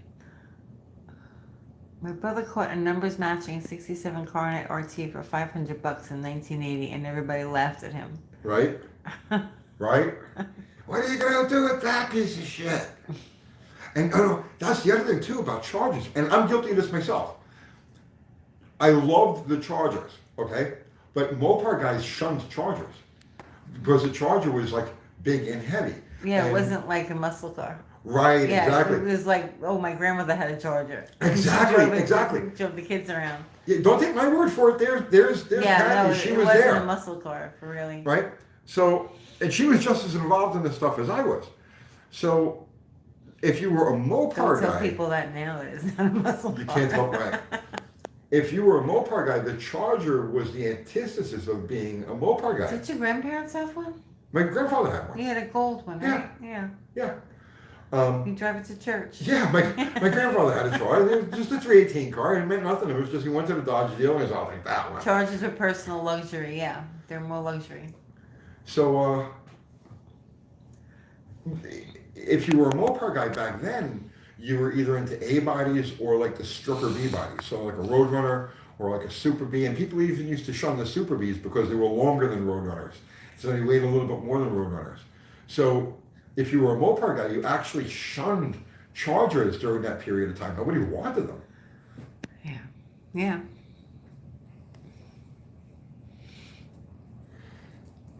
Let's see. So Carnets over Chargers? So wait, I gotta finish that. So I had a 446 pack in the car. Actually, I had a couple of different ones. Like the picture is the first one that I built, and then I had like two others, and over the course of a couple of few years. So then I decided I want to put a Hemi in the car. So I built a Hemi, and this is when we lived in a studio apartment, and I built a Hemi next to the couch. I bought an intake manifold, I brought it home, and Kathy's like, "What are you gonna do with that?" I says, "I'm gonna grow a Hemi out of this." And like within like 6 months, I did. There was a complete 426 Hemi sitting next to the couch. So the Charger, I converted the Charger. I put a Hemi K-frame in it. I did a bunch of stuff to the car to get it ready for the Hemi. And then like just as I was going to put the motor in the car, I looked at the Charger and I was like, no, it's too heavy. There's too much shit in that car. I can't put a Hemi in that thing. The car's heavy enough as it is. Now I'm going to put a Hemi in it, add another 200 pounds to the front of it. It's got to go. So I scrapped that car, and I put all of the stuff. I grabbed the Dana I can't 60. believe you scrapped it. I took the Dana 60, the 4-speed, the Hemi K-frame, and the Super Stock springs and everything that I had for the car, and I stuck it in a 68 Roadrunner. You shouldn't have scrapped that car. That was sad. That was all in 1985. That was very, very sad. 1985 that was. I can't believe you scrapped that car. No, It was I had in to good go. shape. Had to go.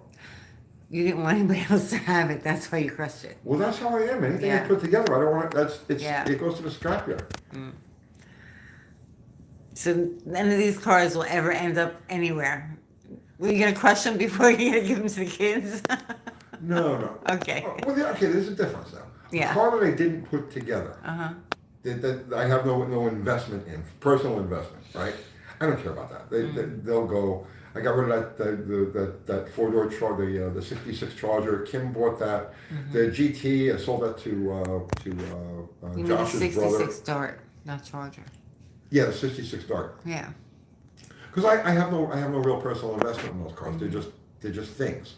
But cars like the ones you guys know, like Bottle Rocket, Slag Hammer, or Plain Z, no, I'll crush those cars before they get sold. And the same thing with like the Roadrunner that's in the garage here. Oh, you can't crush the Roadrunner.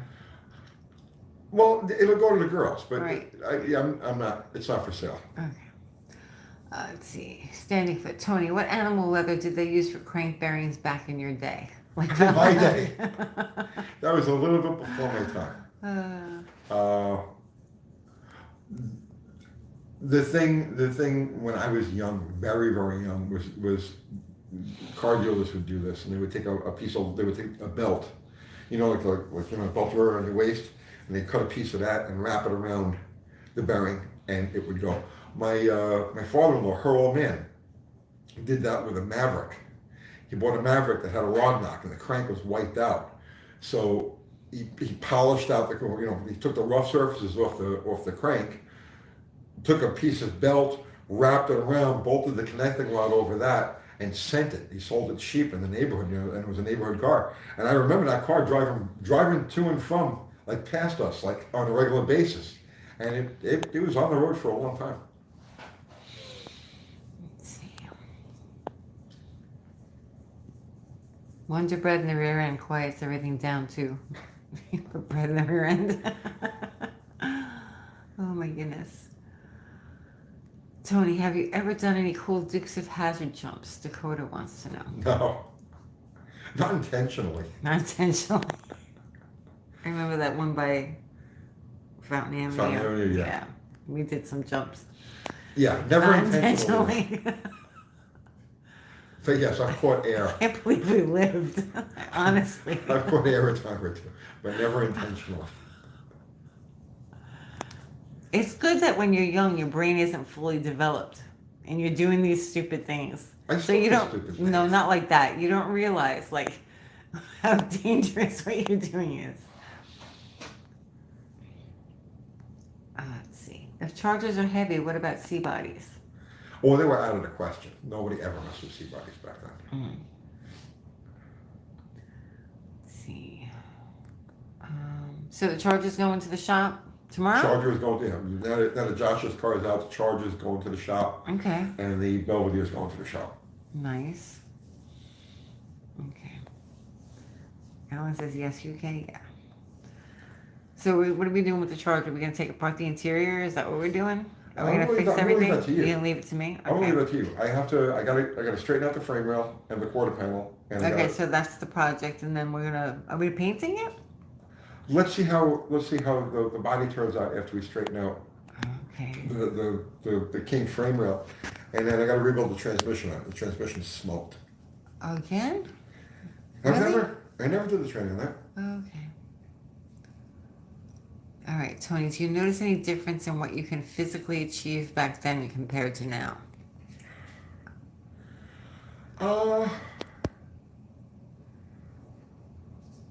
Not really. Not really. I have a lot more like arthritis and stuff now than I had when I was younger because you have the cumulative effect of like many broken bones and motorcycle crashes and shit like that. So yeah, I do have certain limitations as far as like arthritis type of things go. But no, I'd say I'm still pretty okay. Jason says do a DD spoof video and make Kathy hook the tow truck up to the Belvedere. What do you mean? You want us to do clickbait?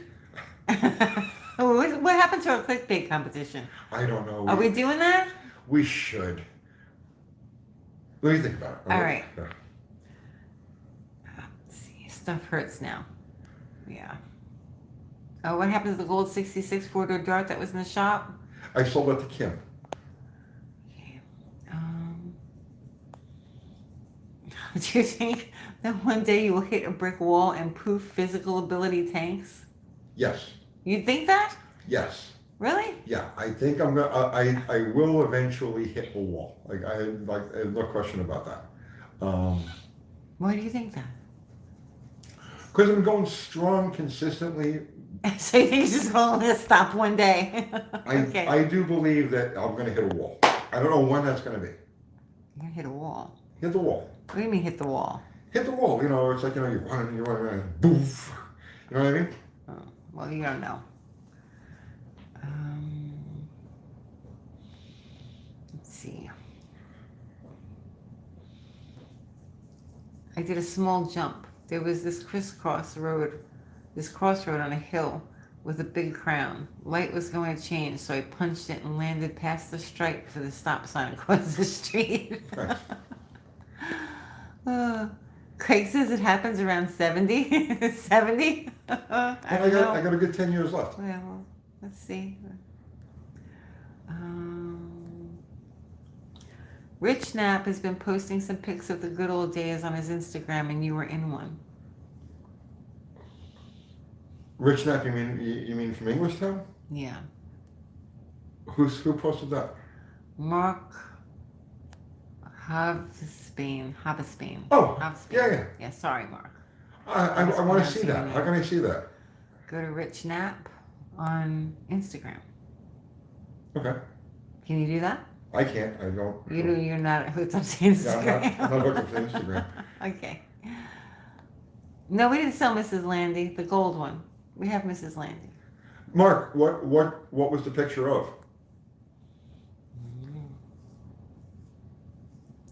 Okay, so Turner 0224. What if you hit the wall already and failed to recognize it? Ha ha ha. Dude, you're such a freaking troll, dude. Who is?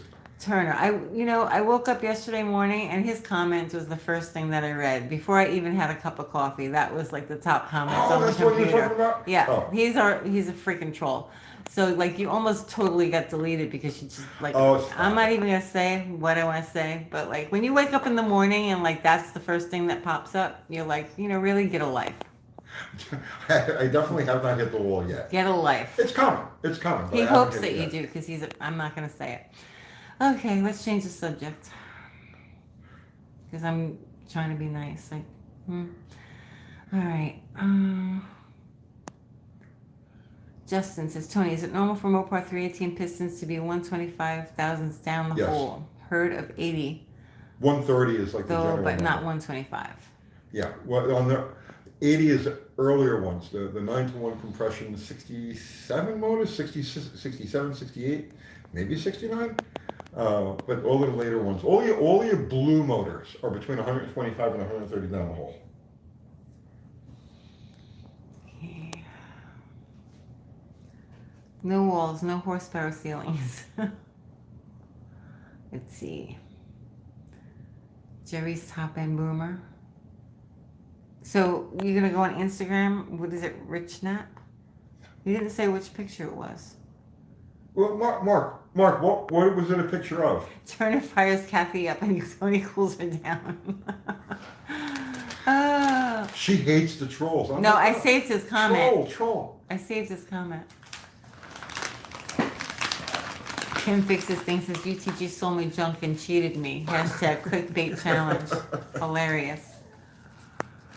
Dee Dee Speed Shop. Diddy Speed Shop.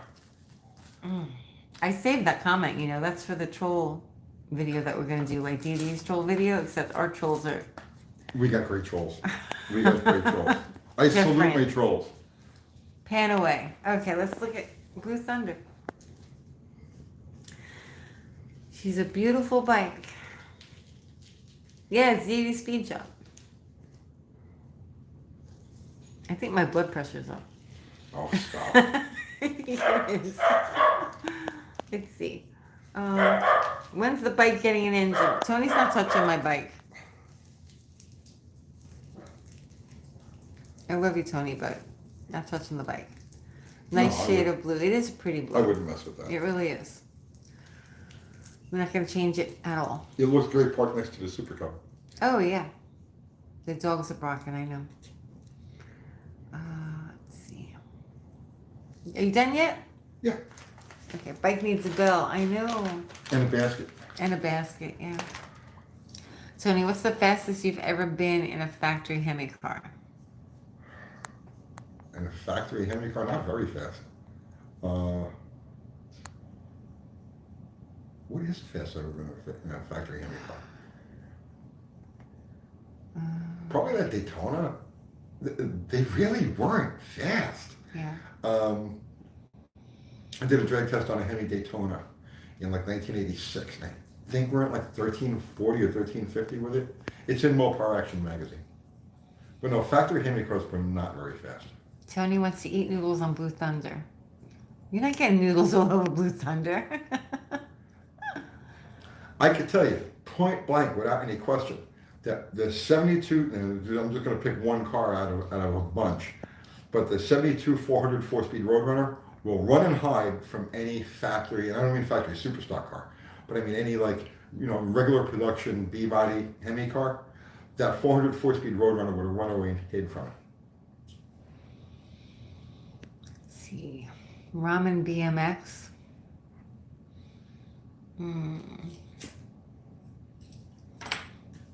Don't let Tony junk any more sweet cars. Oh, dude, that was... Because Tony's so controllable. Oh, Tony. Billy Bob Holcomb says, I had a sweet job when I worked for the Mars Candy people. I alphabetized the M&Ms. We had rail car loads of M's and truckloads of W's, a few hundred E's, but there was only one that was a 3. Nice. Very good. Good night, Accelerating 99. The Schwen needs a side cart.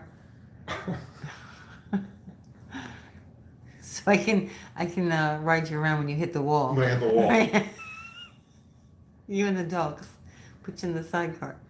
I may have mentally hit the wall. Now that I really think about it. Physically, I haven't hit the wall yet, but I may have mentally hit the wall where just like I'm not motivated the way I was when I was younger. You're not motivated. Well, you've done a lot of stuff, so like, what do you want to do? Not much more. Yeah, what do you want to do? You said you wanted to go small tire. I'm really liking the no prep small tire thing. Yeah. I mean, really liking it. I just don't know if it's as much as I like it. I don't know if I have it in me to commit to that sort of thing anymore. When I say commit, it's not even the hours on the car or the money or the shop or anything like that. It's the time on the road. It's when you see, that's the thing that people don't understand about racing. Building the car, it's just you do it, right? You do it. Racing the car, you just do it. It's the transporting of the car. It's the fact that you've got to go 300 miles, 800 miles, 900 miles, 1,700 miles, whatever it happens to be. And everything's got to get loaded up. And then you got to make the trip. And then you got to get there. And you got to unload. And you got to set up. And you do what you got to do. And then you pack it all up again. And then you drive all the way back. And you unpack it again. And you fix what you broke. And then you pack it all up again. And you set out on the road again. That's the hard part of it, and that's the part that I just don't really feel anymore. So it's like, as much as I love the idea of that type of racing, it's really cool. I mean, it's as cool as anything that's ever happened in the history of drag racing. Uncle Tony needs a small tire, no prep car on the channel. Like I said, the problem is actually pursuing it to go out on the road and Peter do it. Kovac says, get Tony a rocking chair. I have a rocking chair.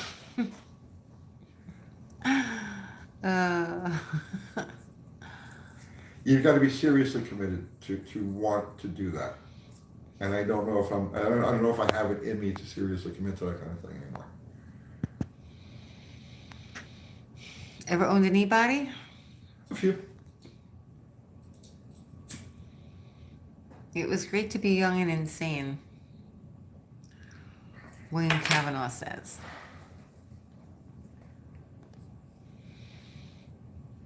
Tony needs 4,000 acres in Texas where he can build his own strip. 4,000? 4,000? That's a lot. You gotta, oh God. She'll tell you. There was a big chunk of time where like the phone would ring. And Franco, if anybody knows what this is like, where, you sit down, you eat dinner, right? You're going to like maybe just relax and watch TV, and the phone rings, and it's like, hey, we need a clutch guy in Martin, Michigan, tomorrow morning. I'm there. Okay, Kat, I'll see you later. And you jump in the car, and you just drive. You right? like that, though. You don't like watching TV. The point of the matter is, it's like like that was just normal life. It was just normal life where you just drop what you're doing and then go take off because an opportunity presents itself to go race. Franco says, Tony, it's bad when the waitresses at the Waffle House in Spartanburg greet you by name.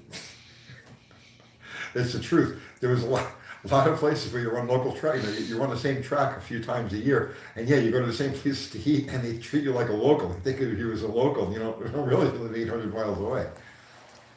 You're only as old as you feel, Tony. Go get him. Try it for a year just to say you did. Dude, it's not the actual racing. I'm telling you, it's just the will to pack it all up, put it in a truck, and send it down the road. That's where I believe I've hit the wall, because you really have to be motivated to do that, and I don't really have that motivation. Well, you're gonna go in February. And I'm you're gonna go. I'm going check with, it out. I'm going with Andy from Unity Motorsports Garage, and we're going to go to a no prep back end race at Darlington. A back end race, meaning that they don't race from the starting line to the finish line. They go to the end of the shutdown area and they race towards the track, so they get like a true no prep deal there. So I've never been to one of these events. Andy, I don't think has ever been to one of these events.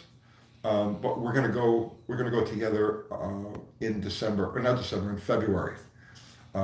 to Darlington, and I got to see if it really bites me in the ass. I mean, I have pretty much everything I need to build a car, or even just take the cars that we have and just slightly modify them a little bit to go with no prep.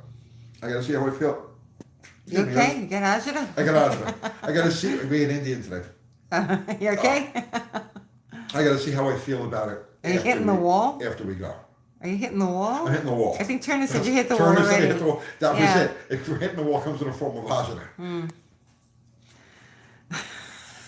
Barrow says, people ask why I will never go back to monster trucks. And UTG nailed it. Solid right there. The amount of work transporting, setting up, etc., with that is enormous. That's it. I'm telling you. And you see, like when you're younger, I remember when I was like 15, and I saw my first nitro car. Who stole the real Tony? Oh, Tony. I think I had a fingerprint on my lens. Hang on. Okay. I remember when I was like 14 or 15 years old, and I saw my first nitro car. And I said then and there, I will do anything to be a part of that. Anything. I don't care what it is. And I meant it. And I did it. I did anything, right? She'll tell you. You know what I mean? I paid a lot of dues. Paid a lot of really crazy dues. But I did it, got the t-shirt, covered the miles, you know what I mean? And like I have it in my system. I have it out of my system. And there's nothing in my life now that I look at and I say, I have to do that, right? So, I don't know. Let's see.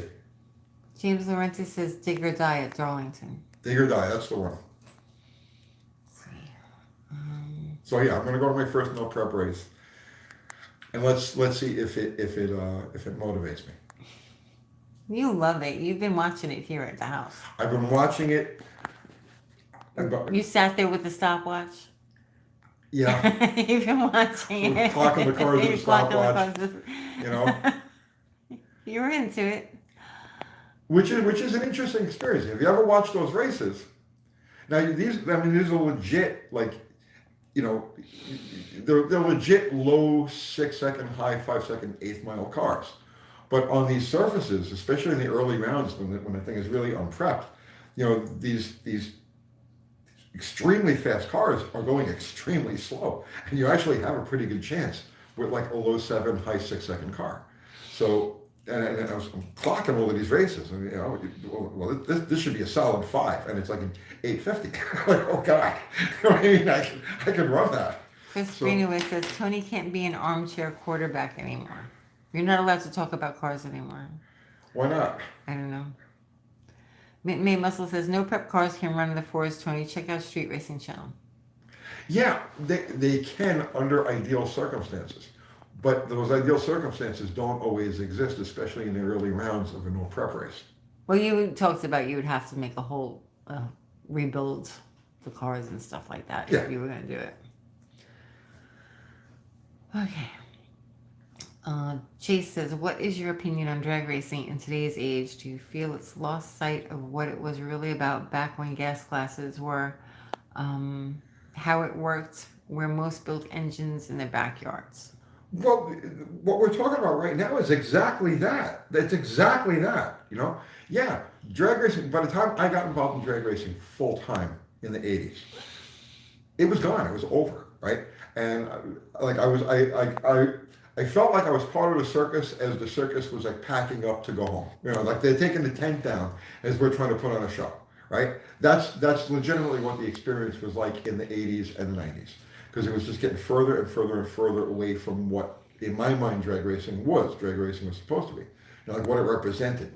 And what's happening right now with the no prep cars, but especially the small tire cars, is bingo, ground zero, exactly what I always thought drag racing should be, right? It's purity. It's the purity of drag racing, you know? There's no clocks. There's no tree. There's no prep. There's nothing. There's just two cars and a surface that neither one of them are going to have an easy time getting down.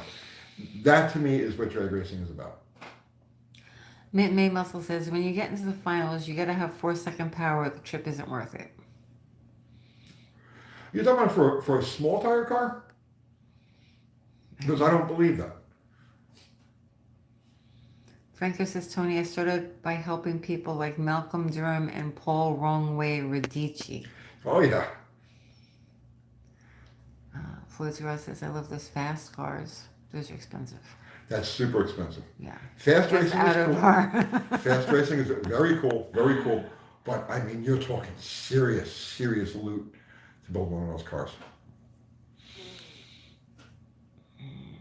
Anyone been to any Southeast Gasser Association races? I have not. I have not.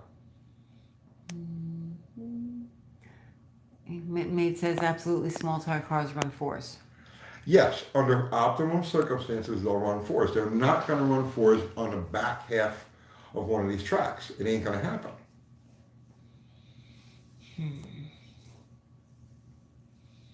Okay. Oh, they're talking to each other.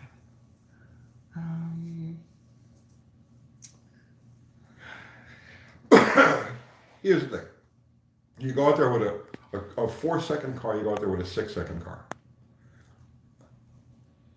The 4-second car has a much more difficult time traversing the track. The odds are that the 6-second car is going to be able to go clean A to B.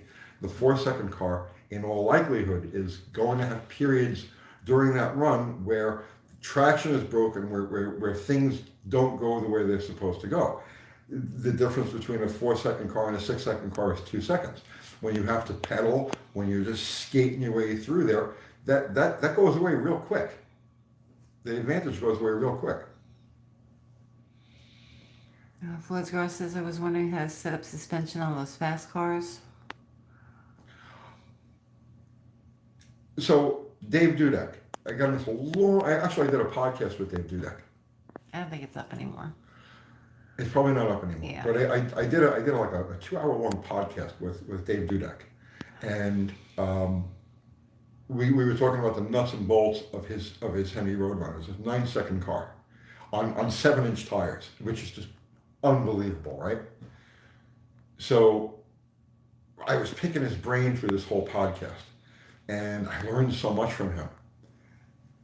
And as it turns out, the suspension that they use on that car, that 9-second Roadrunner, and I know he's not making this up, is stock, regular, low performance. He has they're satellite station wagon leaf springs. That's all they are. There's no pinion snubber. There's no Caltrax. There's nothing. Not even the front hanger flipped upside down. Nothing. Just regular stock satellite station wagon leaf springs and adjustable shocks. And that's it. That's all the suspension they have. Dave Dudek's a stand-up guy, knows his stuff too. Yeah. I was asking. We were talking a lot about pinion snubbers. Actually, I learned a lot about pinion snubbers talking to him, and it answered a bunch of questions I had come across over the course of my life. Where why didn't this work? And then after he explained to me what he found with the torsion bars with the pinion snubber and those hard tires, suddenly it all made sense. And I actually made a video about that early on when we first got started with this channel. But I learned a lot. They also use sticky glue on No Prep for burnouts. Some of them do, and some of them are just water only. And what did he find? What did who find? You talking about Dave Dudek? Oh, the pinion snubber with a stiff sidewall tire. Like in their case, they're using polyglass tires. They're just a regular belted tire.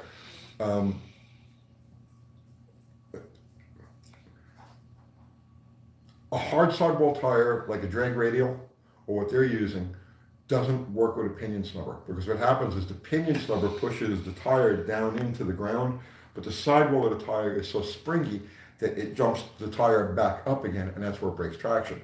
So they found there was a 1500ths. There was 1500ths between running with and without a pinion snubber. The car was 1500ths faster without the pinion snubber. But if you put slicks on the car, if you put a soft sidewall slick on the car that doesn't have that rebound factor, then it plants and it goes. So the use of a pinion snubber is really dictated by the sidewall construction of the tire. Okay. Oh, we got 10 minutes left. Ooh, And then okay. Ari's going on, I bet. Yes, If you guys want to keep hanging out after we're done here, you go over to Ari's channel, and he does Ari an after show DiBernio. every Sunday night. Franco says Roy Hill had a pro car with no front suspension. I can believe that. They're talking to each other. Now, To each I other. worked for the guy, Franco. I worked for the guy. I worked for Eddie Bosco, who was Tommy Bosco's brother, and Tommy Bosco is the guy that bought Roy Hill's. What year was it? The '73 car. Was it the '73 car? It was either a '72 or '73 car, and it had a suspension in it. But that's the guy who bought that car and street raced it in New York. And Roy Hill was actually involved in that. Let's see. What was my first car? I didn't even know. What's my first car?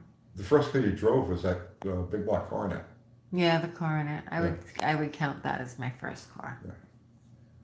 The 367 Coronet. Yeah. That was fun. Yeah. That car ran really good. That car That owned car ran Fountain really Avenue. good. That car owned Fountain Avenue. I drove very fast in that car when I should not have. That car, so the first car she drove, her first car, it was a 67 Coronet with a 383. And we used to run this thing down in Fountain Avenue. It was green. And the thing about Fountain Avenue was that no traction, no traction. Most nights it was like you could take a 17-second car and just smoke the tires the whole track, right? The whole street.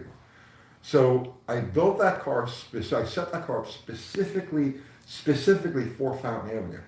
So it had a very lazy curve in distributor. It had a big single plane intake manifold on it, and a thermoquad. And the thermoquad was set to bog. So the air flapper had like no spring tension to it. And I had pinched off most of the vacuum to the brake, that's at the back of that thing. So you would flat punch it, and the car would stall. It had enough of an accelerator pump shot that it wouldn't stall, but it would bog. So all you had to do with this car was just flat punch it. It would go, and it would walk out. It was tuned perfectly for Fountain Avenue, where you flat punch this car, it would bog, and it would just barely skip the tire as it moved forward. And that car owned Fountain Avenue for like a year. It was fun. It was a fun car. Let's see.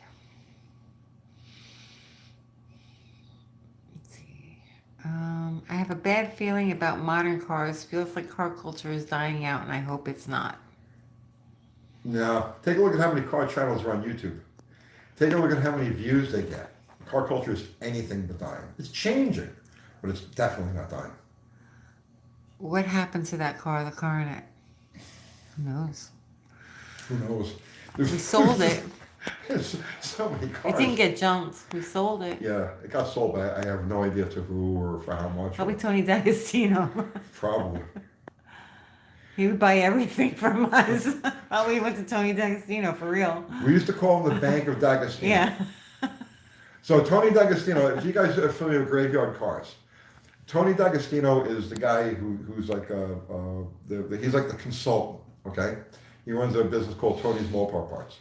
So Tony and I go back to when literally we were teenagers. I was on Staten Island, he was in Middletown, New York, and he had blue. He had blue, and his father had a used car a lot. And they were in a bunch of different things, and he always had money. So whenever we needed money, I would gather up all of the stuff that we had. I would drive it up to Middletown and sell it to Tony. So he was like the bank. So we would run into like let's just say it was going to be Christmas time. And I was like, oh shit, we're out of money. What are we going to do? We were broke kids, like on our own, like very young. So yeah. So no help. So I gathered Zero up, help. I had some Hemi valve covers and some motor mounts, and a couple of Ford steel cranks and an intake manifold or two, and I'd load it all up, and I'd drive it out to Tony, and he'd give me like 40 cents on the dollar. And that was how we paid our bills. Right, yeah. Well, that's how it goes. We had fun though, right? We had a lot of We fun. had a lot of fun. Ate a lot of mac and cheese. Rice-a-roni. Let's see.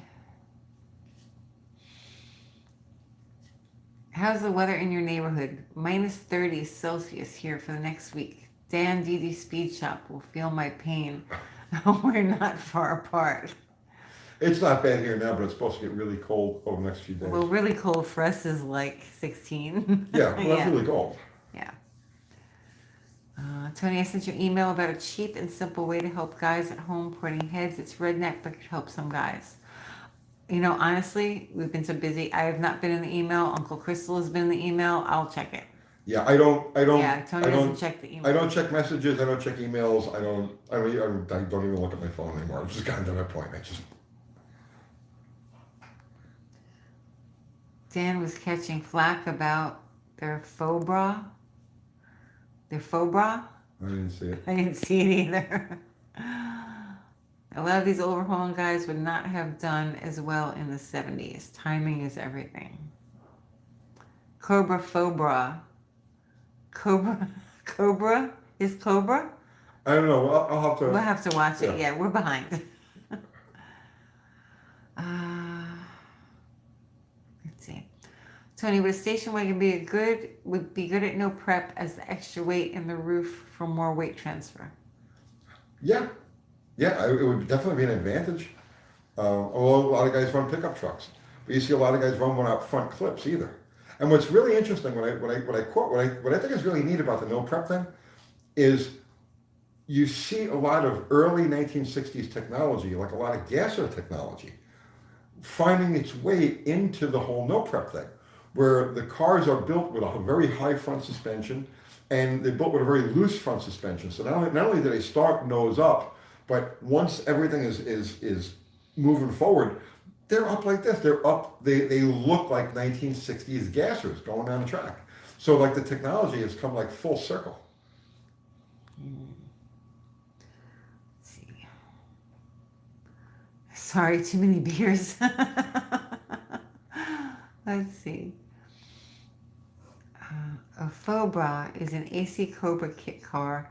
It's a fake Cobra, hence faux bra. Okay. Sorry. Yeah, I saw that he's building that, but I haven't You haven't watched his videos? I haven't watched his videos. Why? What are you doing? I don't know. I binge watch stuff. When I get to my friends' channels, I'll just binge watch their videos. Franco says, Tony, Denny Savage has been working with those small tire guys. Has he really? Yeah. There you go. I'm still waiting for Uncle Tony's Sunday motorcycle channel. Oh, God. It's only 2 of us. Kim says, Buff and I bring in my van tomorrow to pick up the slant block for machining. Cool. What day is tomorrow? Turbo Del Campo. It's Monday. Tomorrow's Monday. Franco says, yes, Denny lives in Gainesville, Florida. How old is he? He's got to be in his 90s, no? I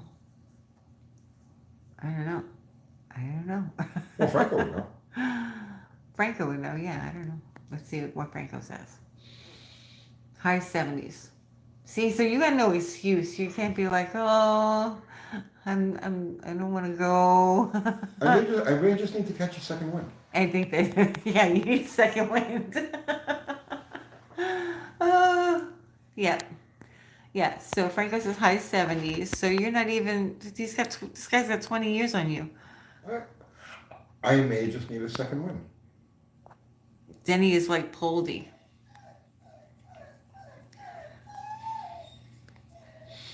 Dan here, DD Speed Shop gets me every time. David Vizard is still doing it, Tony? Well, he's not out there racing. No. Yeah, he's working a shop, but he's still doing it, yeah. Okay, so see? High 70s versus 60, that's... Yeah, I get that. Like I said, I may just need to catch a second wind. Mm-hmm. I'm going in February to see if I have that in me. Right. If I get motivated. Right. Michelle Perez says, Didi ran out of content. He's stealing content from his Cobra. I ran out of content on September 14th, 2000. We've been completely out of content since then, and I've just been faking Well, yeah, it. Turner said you hit the wall like 10 years ago. Yeah. I don't know. But no, we've been completely out of Yeah. content for all this time, and I guess I've just been faking it, and you know. Let's see. Okay, so we're here. We're at the 2 hour mark. Oh. I, Franco says 20. I'll be 74 this week. Franco, who's also old. Thanks. You shouldn't tell him he's old. But I'm the kid of them. I was always the kid of the bunch, and I'm still. Tony needs a young sponge. Does the hassle work for knowledge? Yeah, they're not really out there. No, They don't not want the really. knowledge. They want the glory. They're soft and they break easy. Yeah. They just want attention. I'm not gonna mention names, right? But like in this last year, I had some young guys that were screwing around at the shop, and it came time to start an engine, and I see them. They had brought He's going to be 74 this week. Happy birthday. happy birthday, man, and they brought like ear muffs. You know what I mean? Like, and I'm like, what is wrong with you? You know? You know what it is?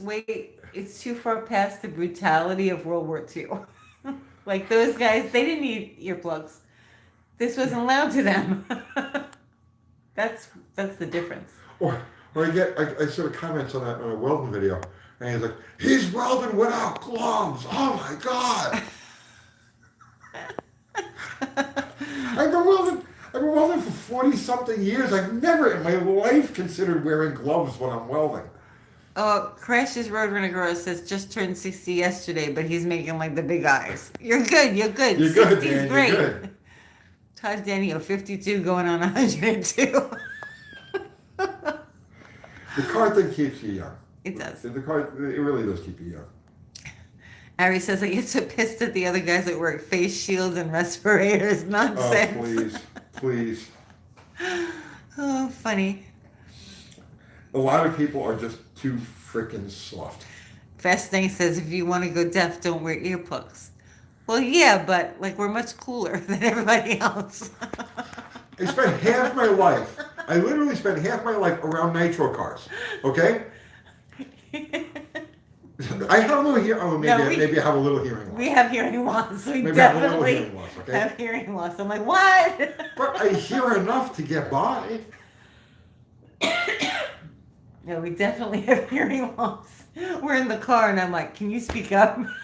He's like, what? I'm not mumbling. I'm like, I can't hear you.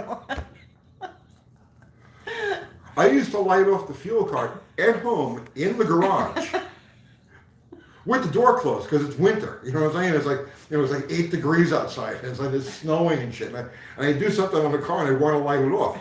So I'd fire this thing up in the garage, in a 2-car garage with the doors closed, and it's like, okay, it's just noise. Now we're deaf.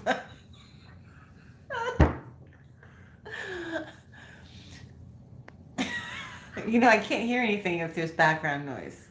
You could be talking right in front of me, and if there's background noise, all I hear is the background noise.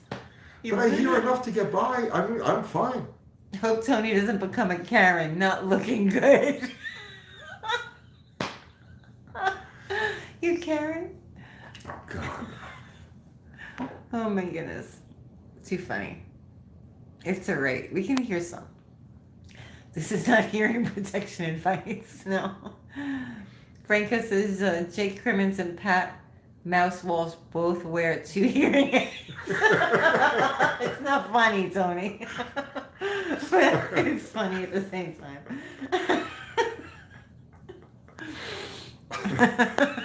Okay, you can wear your earplugs if you want, but No, don't wear your earphones. don't do it in front of us. Don't do it in front of me because I'll make fun of you. We will. Yeah. Oh, little girly man. Like we like no hearing and crying from all the fumes. It's funny. Okay. All right, so we're over by 4 minutes. Okay. Okay. Kathy, you got the issue at restaurants where you can only hear the other tables. Yeah, pretty much. It drives me nuts. All right, you ready, Tony? I'm ready. Okay, say goodnight to everybody. Good night, everybody.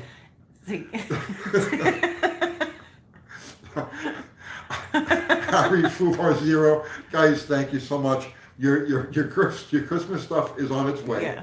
Jake said, Franco says Jake was flight deck crew on the USS Kitty Hawk. Some of us just live loud lives. Yeah, it's true. You know what I'm saying? Right. These youngins don't know what they're missing. So guys, thank you so much. Everybody contributes super chat. Thank you. Keeps the bills paid. Keeps me fat. Yeah. Thank you. And everybody contribute just for your conversation and your presence. You're equally appreciated. Thank you for hanging out and being part of our Thank you for all the thing comments, here. except that guy Turner. No, even Turner. No. Listen, the trolls I'm not are grateful your for his friend. comments. You don't realize that the trolls are your friend. Merry Christmas, everybody. Merry Christmas, everybody, and Turner. And Turner, Merry Merry Christmas to you, Christmas. too. It's not funny. Oh, it's funny. All right. So that's it, guys. And happy birthday, Franco. Yes. So that's it, guys. We're out of here, and we'll see you next Sunday night, Christmas night. Why are we doing live Christmas night? Of course, we're doing a live Christmas Are you night. out of your mind? Yeah, by this time, Christmas night, everybody be gone, and it will be. So be gone where? I don't get to gone. Don't you think I'm gonna They'll be tired? They'll have abandoned us at that point. So, enough of those bastards. Those fanny asses, they keep saying, what'd you say? All right. Good night, everybody. Merry Christmas, guys. Good night.